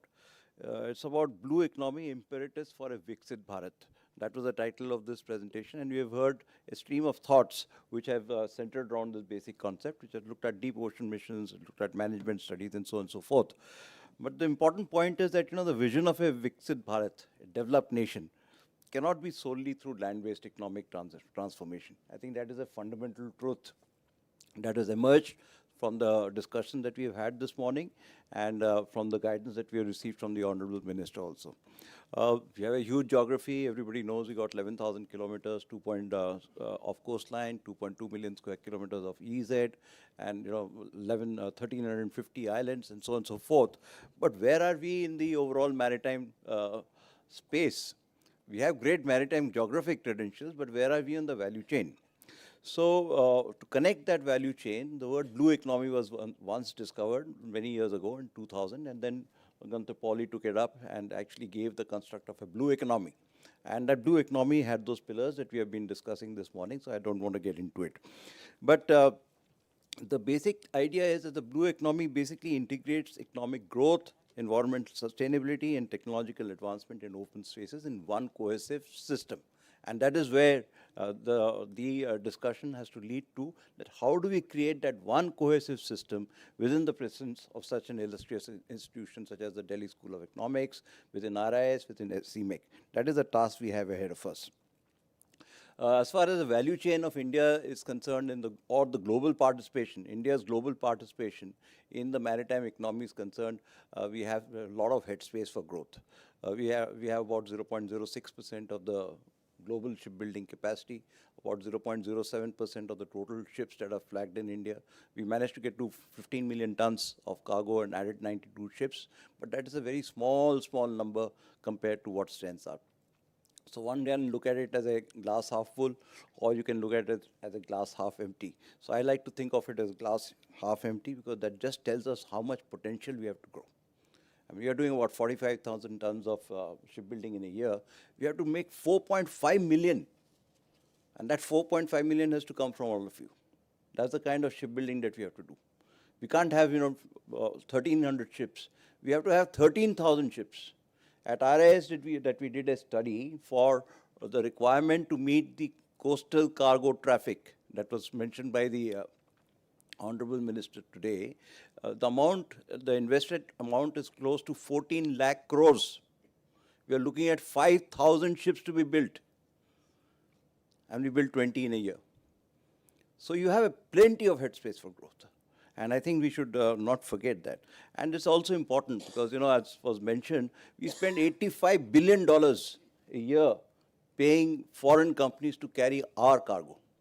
We have seen how vulnerable we were to the Straits of Hormuz crisis because we didn't have our own ships to carry our own crude. But diplomacy and the government's initiative have helped us stem this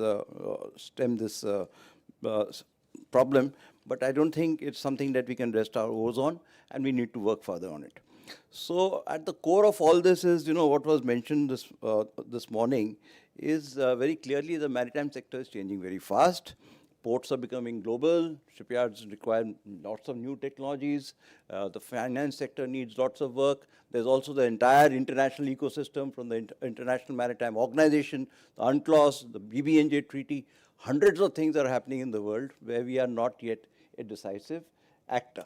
And that strength has to come from all of you. So let me just touch on what kind of skills that we need. Traditionally, everybody once looks at the ocean, you're only thinking about ships. Some cargo going from A to B. And the kind of skills that you need is navigation and engineering skills for the shipping sector. That's not it. The ocean economy is now transformed, and it requires a variety of skills. So being in an educational institution, I think the first point is to understand that there is a clear requirement to design courses. As I think Professor Yogesh Singh also brought out today in the morning, how Delhi University, the Delhi School of Economics, through the MoUs that we have signed, can build these courses so the young people of this India can become innovators and startups in the maritime ecosystem. That's the opportunity ahead of you. So let's try and see what we need to do. First of all is technology. I think technology is such a huge word and it encompasses so many different aspects. We need to be a little more specific. There's technology in designing ports. There's technology in designing warfage cranes. There's technology in ocean technology. There's technology in doing sustainable fishing. There's space-based systems. There's maritime domain awareness. There is, nutraceuticals and pharmaceuticals that come from the sea. Mention was made about modules that we have to take out from the seabed. All this is technology. So within this whole technology, you cannot have an all-singing, all-dancing person who knows all sorts of technologies in one place. There's a requirement for focus. And those focus has to come from well-designed academic courses which impart those skills to our people who can be readily employable. That is one of the biggest challenges that we have, that you have to have employable graduates. And that can only come if there is this close interaction between academia, policymakers, and industry. And I think I would commend that action first, that as we move forward in designing our courses, let's have this brainstorming session. So I told you about technology. The second point is law. You cannot do a single thing in this country or any other country unless you understand law. And that law is an extremely complicated subject. Maritime law is even more complicated. Why? Because a ship may be built in some place. It is owned by some other chap. It's insured by a third guy. The crew is multinational. It's carrying cargo from some port to some other port, which the shipping company has got no interest in. The insurance is by some other guy. There's a broker in Scotland who's doing this job for you. It's a whole multinational enterprise. And that requires you to understand law from a larger perspective than just Dafa 302. So you have to think about law, maritime law. And here again, it's not about just shipping and port laws that become important for us, but it's also about how we can engage with the international community on making those treaties and agreements that are favorable to the global south.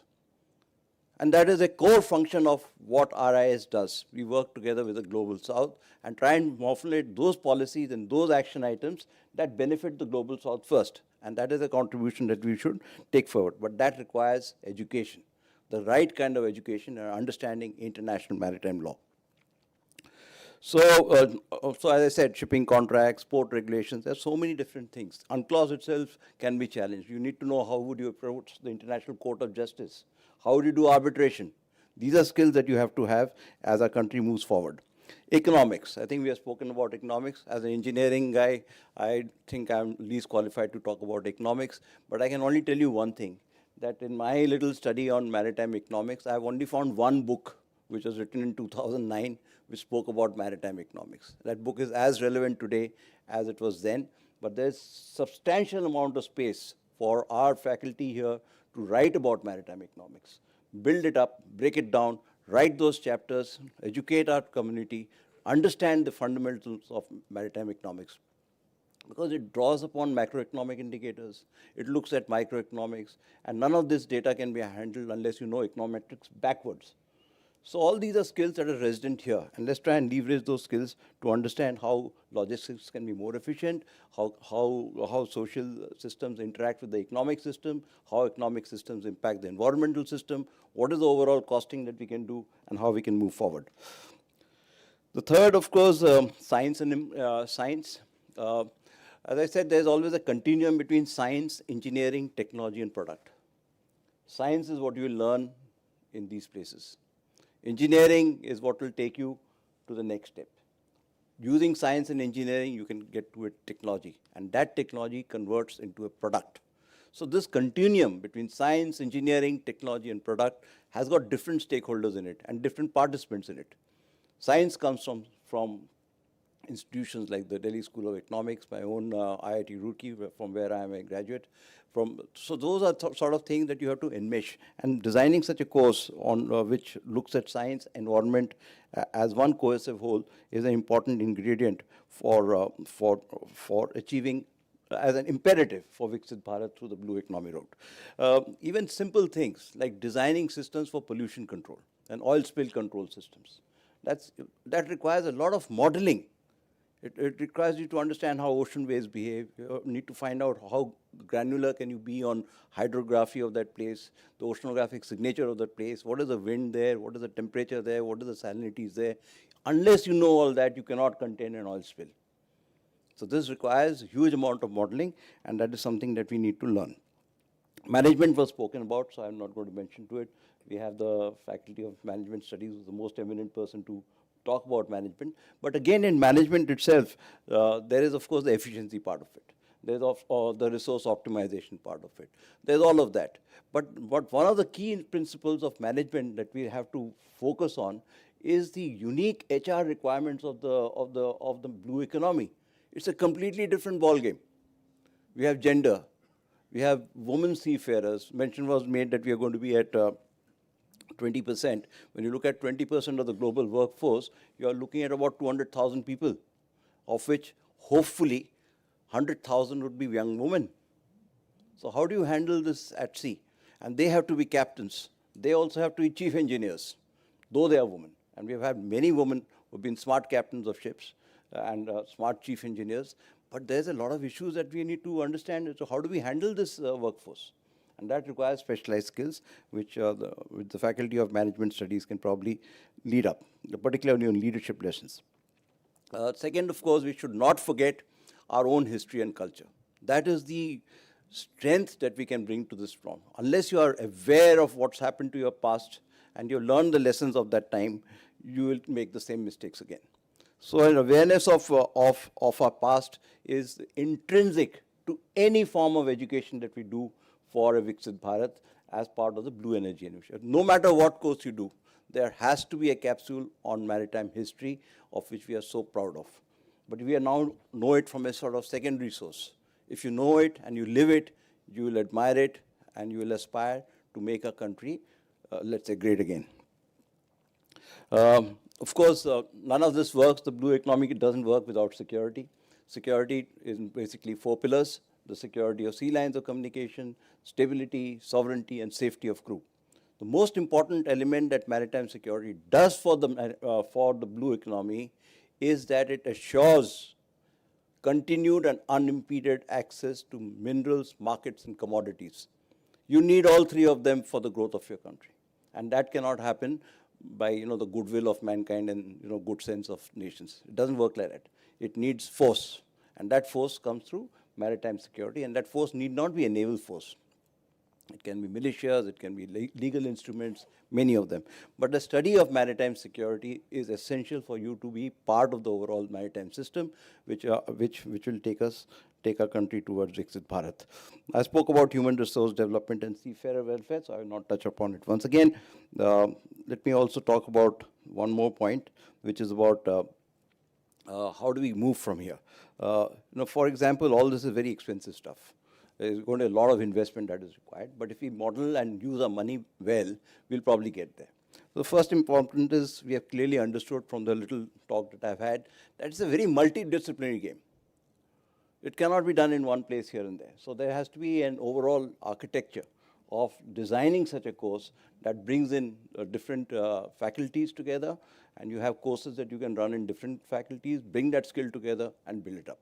Then, of course, it's not just about stopping at the undergrad and graduation level or post-graduation level. Real work will come from PhD works that come in. That will be seminal works that India can contribute to the overall repository of knowledge across the world, right?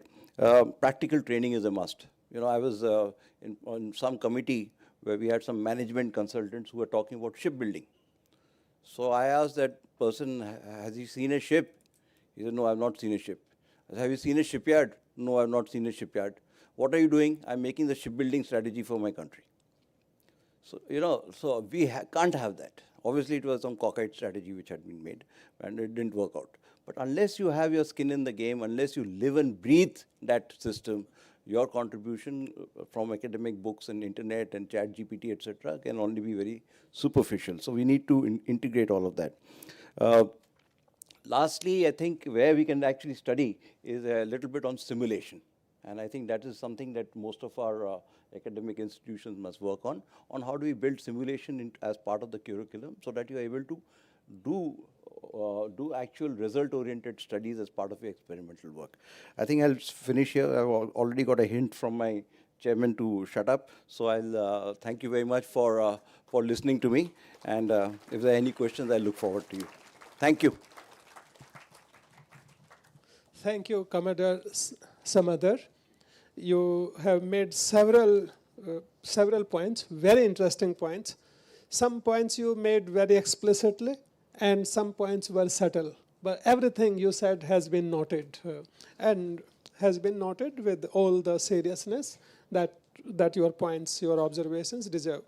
We open the floor for Q&A now, but I can't resist temptation of making some observations. I'm fully mindful that now we are literally between you and your lunch. We will minimize the time distance, time gap between the two. 4 panelists have covered really wide-ranging issues which are complementary. They have highlighted centrality of ocean economy, maritime economy, and security for our development path. I want to make 1 or 2 points. One is that whichever way we look at Viksit Bharat, whatever pathways we have in mind, we have to achieve reliance on external front, on export-import front, and also in terms of critical technologies. Pathways towards this are going to be our competitiveness vis-a-vis rest of the world. Today we come across highly uncompetitive vis-a-vis many countries we are competing against, like China.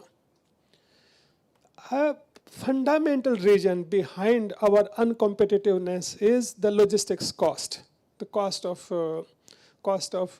freight, cost of travel. What we should be doing to become competitive, we are doing completely opposite of that. In many countries, if you look at cost of freight, it is highest for roads. medium for railways, and least for waterways, whether it's ocean or inland waterways. By this primary argument, we should have most of our freight through waterways, through sea routes, and then railways, and minimum transportation should be done by the roads. We do completely opposite. Completely opposite. So therefore, one principle is that we have to reverse this order. We have to develop our waterways. We have to make better use of our coastal line to become competitive. It is central. The other point I want to make is that today is the first time where economic strength and military might, they are intertwined. They were gone are the days where you could have a Japan economic power but not militarily that. Today two must go hand in hand. And there, three fields must progress simultaneously. Space technology, AI technologies, their military applications and economic implications go hand in hand. Same applies for waterways. There, our security and economic strength, they will go hand in hand. So we will be killing two birds with one stone by developing a blue economy potential of our nation. With these words, let me invite some questions from students. Yes, we will take only one round of questions, so keep your questions brief. Yes, yes, please.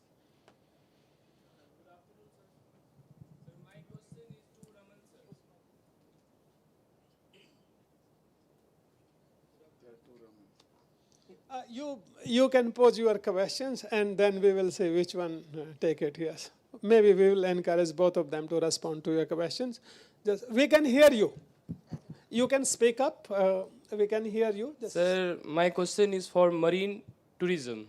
Sir said about ki we should enhance the marine tourism. But as I think that tourism is majorly defined through the safety and the fascination of the place.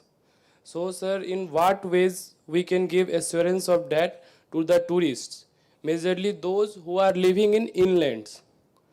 And another question is, what about the sustainability of the marine ecosystems, which might be hindered due to the overcrowding we are facing in the Himalayas? Wonderful, wonderful questions. You actually have covered through your questions other two panelists also.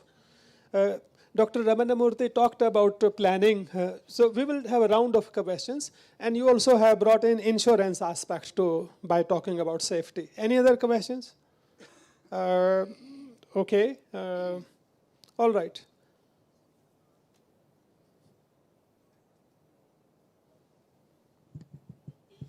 Good afternoon sir मेरा question basically इससे है कि सब लोग ship building की बात कर रहे हैं मराइन इकोनॉमी से तो जितना ज़्यादा शिप्स होंगी जितना ज़्यादा नेविगेशंस होगा उतना ज़्यादा नॉइज़ पॉल्यूशन होगा ओशियंस में वो बेसिकली मराइन इकोसिस्टम को अफेक्ट करता है तो मेरा क्वेश्चन ये है कि कैसे इसको आप लोग देखते हैं बैलेंस कैसे होगा Very good, very good question about sustainability of developing blue economy, harnessing potential of our seas. We have scope for taking last question. Who wants to be the one who would ask? I will let you ask a question. I was hoping that a girl student will also ask a question in the interest of Commodore talked about very certainly that hopefully 50% will be women, engineers and captains. So here let there be at least one girl who is asking a question. So. Okay, you have very generously left the field open to boys. Okay, you get to ask last question. Good afternoon, everyone. The talks have been very good and insightful. My question is that throughout the discussion, there is repeated emphasis on the education sector to build courses which target this. And obviously, being a student and have taken so many courses, these courses need to be very specialized. And in my opinion, the current Question, please. the education framework that we have now, it doesn't give a lot of opportunities to give so many courses. Therefore, should we kind of build on executive courses and things like that? Because Very good. yeah, that. Thanks. So we have had several questions. Each question was very interesting. I invite panelists I will request all the panelists to respond one by one. 2 minutes, 2 minutes maximum. Where should we start? Dr. Murthy, should we start with you? There were 2 questions. One was sustainability and other was... About, I think, tourism, all the safety standards, whatever tourism that is being operated for the vessels, it is built into the system itself. It's like, suppose if you are inland waterways, you have a less risk, but if you are on the open ocean, you have a different thing. And wherever this ecosystem is there, shipping routes are there, ecosystem is also part of that. There is a regulation for that and it will be handled properly with that system. And coming to the sustainability in the long run, that's what this blue economy talks. It is well built in the system. Any project which comes, environment safeguard also as a part of that. Dr. Thomas?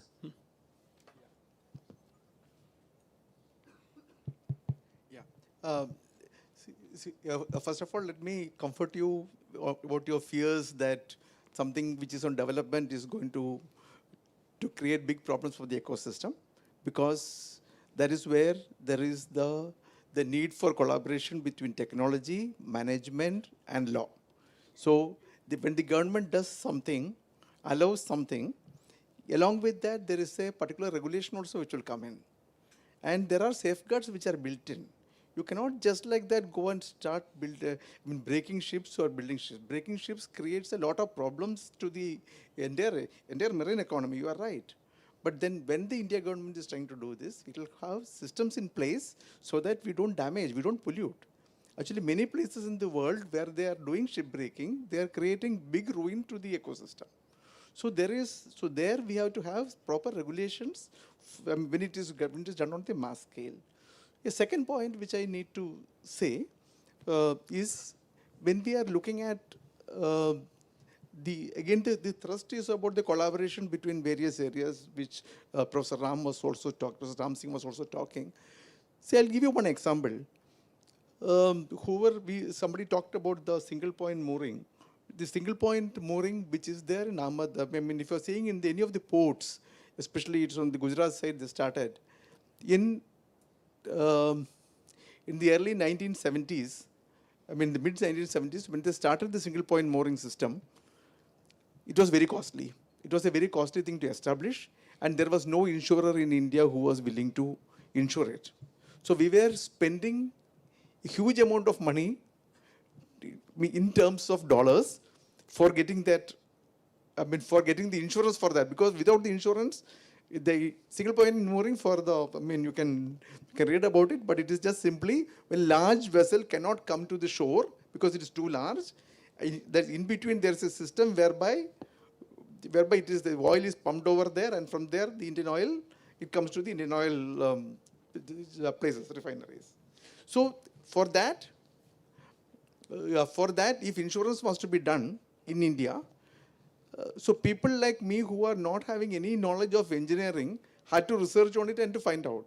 Here we have got people who have got technologies, as I was selling science, technology, engineering, all these skills are required for finding out proper ways, safe ways of having a single point mooring, and how to insure it, the finance people have to tell you. This is where there is collaboration. Thank you. Thank you, Dr. Thomas. Commander, some other? Yes.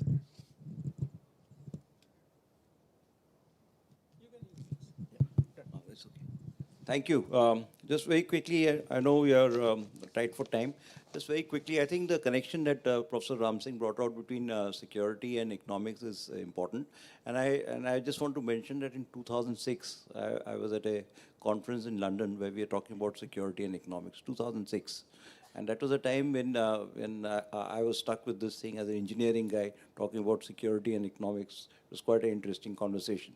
But it came to my mind that there are the security implications of the economic policies of a state. And there are economic implications of the security policy of the state. And that connection, I think, would be very interesting to advocate. And at that time, I dropped in a word called secunomics. That is the study of these two correlations and how they work. The second point, which was also discussed, was on waterways, which you had mentioned. And very quickly, I just want to talk about it, is sustainability together with the question that you brought about. In shipbuilding, it's not just about acoustic noise which has to be controlled. There are various types of technologies which have come up in controlling acoustic noise through cavitation and various sort of propulsion systems which reduce noise, which impact the ocean life minimally. These are technologies that are coming up. There's also ballast water management systems. There's energy efficient indicators. So shipbuilding is now very, very robust as far as sustainable technologies are concerned, which is embedded in it as per IMO regulations. The last point on training, just and education. I think that's a difference, And where I feel is that we could start beginning with vocational training, which is quite different from a full-time graduation course or a master's or a PhD. So many of the subjects that we spoke about are more aligned to vocational training, which gives you that added skill which makes you employable ready when you leave the portals of your college. So these are my two submissions. Thank you. Thank you. Thank you so much. Professor Venkatraman, last words from you. Thank you for giving me this opportunity for the last word. I'll just have only 2 points to make. The first one is about that marine tourism and security. If I make tourism as an attractive, professionally run business opportunity, the regulations come into play, the financing comes into play. Anyone who is putting a venture, any kind of a business venture, somebody who is investing it, will also make sure that there is a safety. So why is that the Mauritius is much more professionally run marine tourism compared to any of our own coastal states?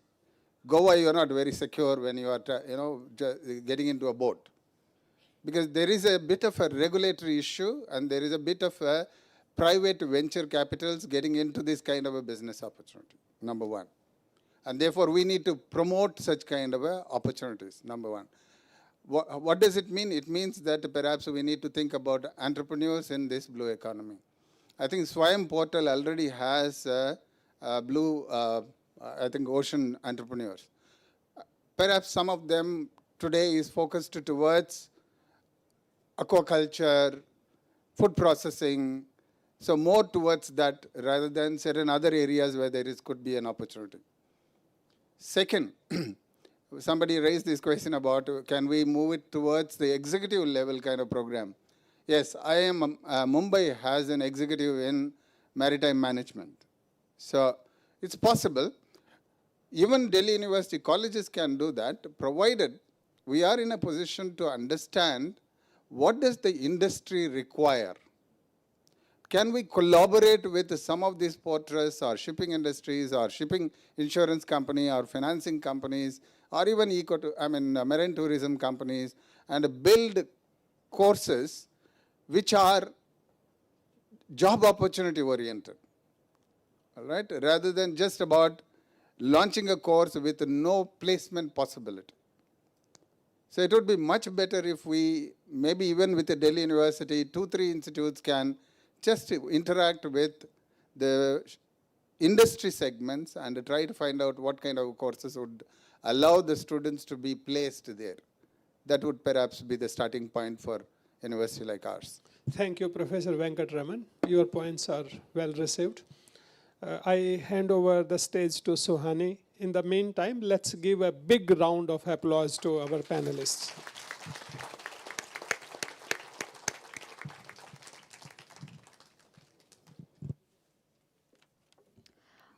That was such an insightful discussion. I thank our panelists for sharing such valuable remarks with us. May I now request everyone to allow the photographer to take a group photograph. May I request Dr. Shishir Shrotriya and Director General RIS to kindly join us on stage.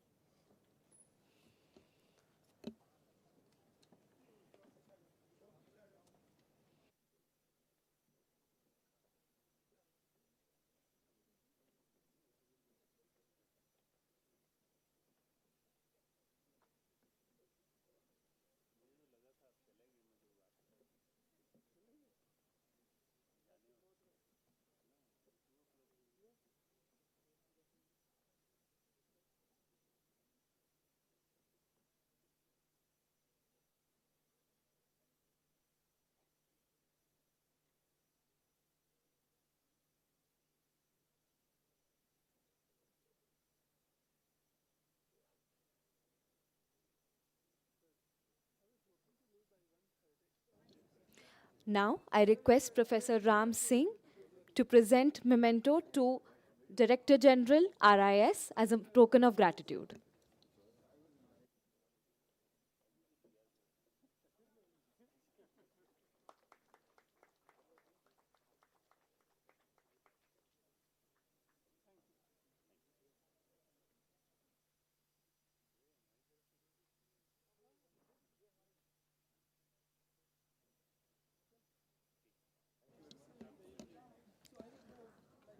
Thank you everyone for attending this session. Now it is time for lunch in the DSE lawns. Thank you.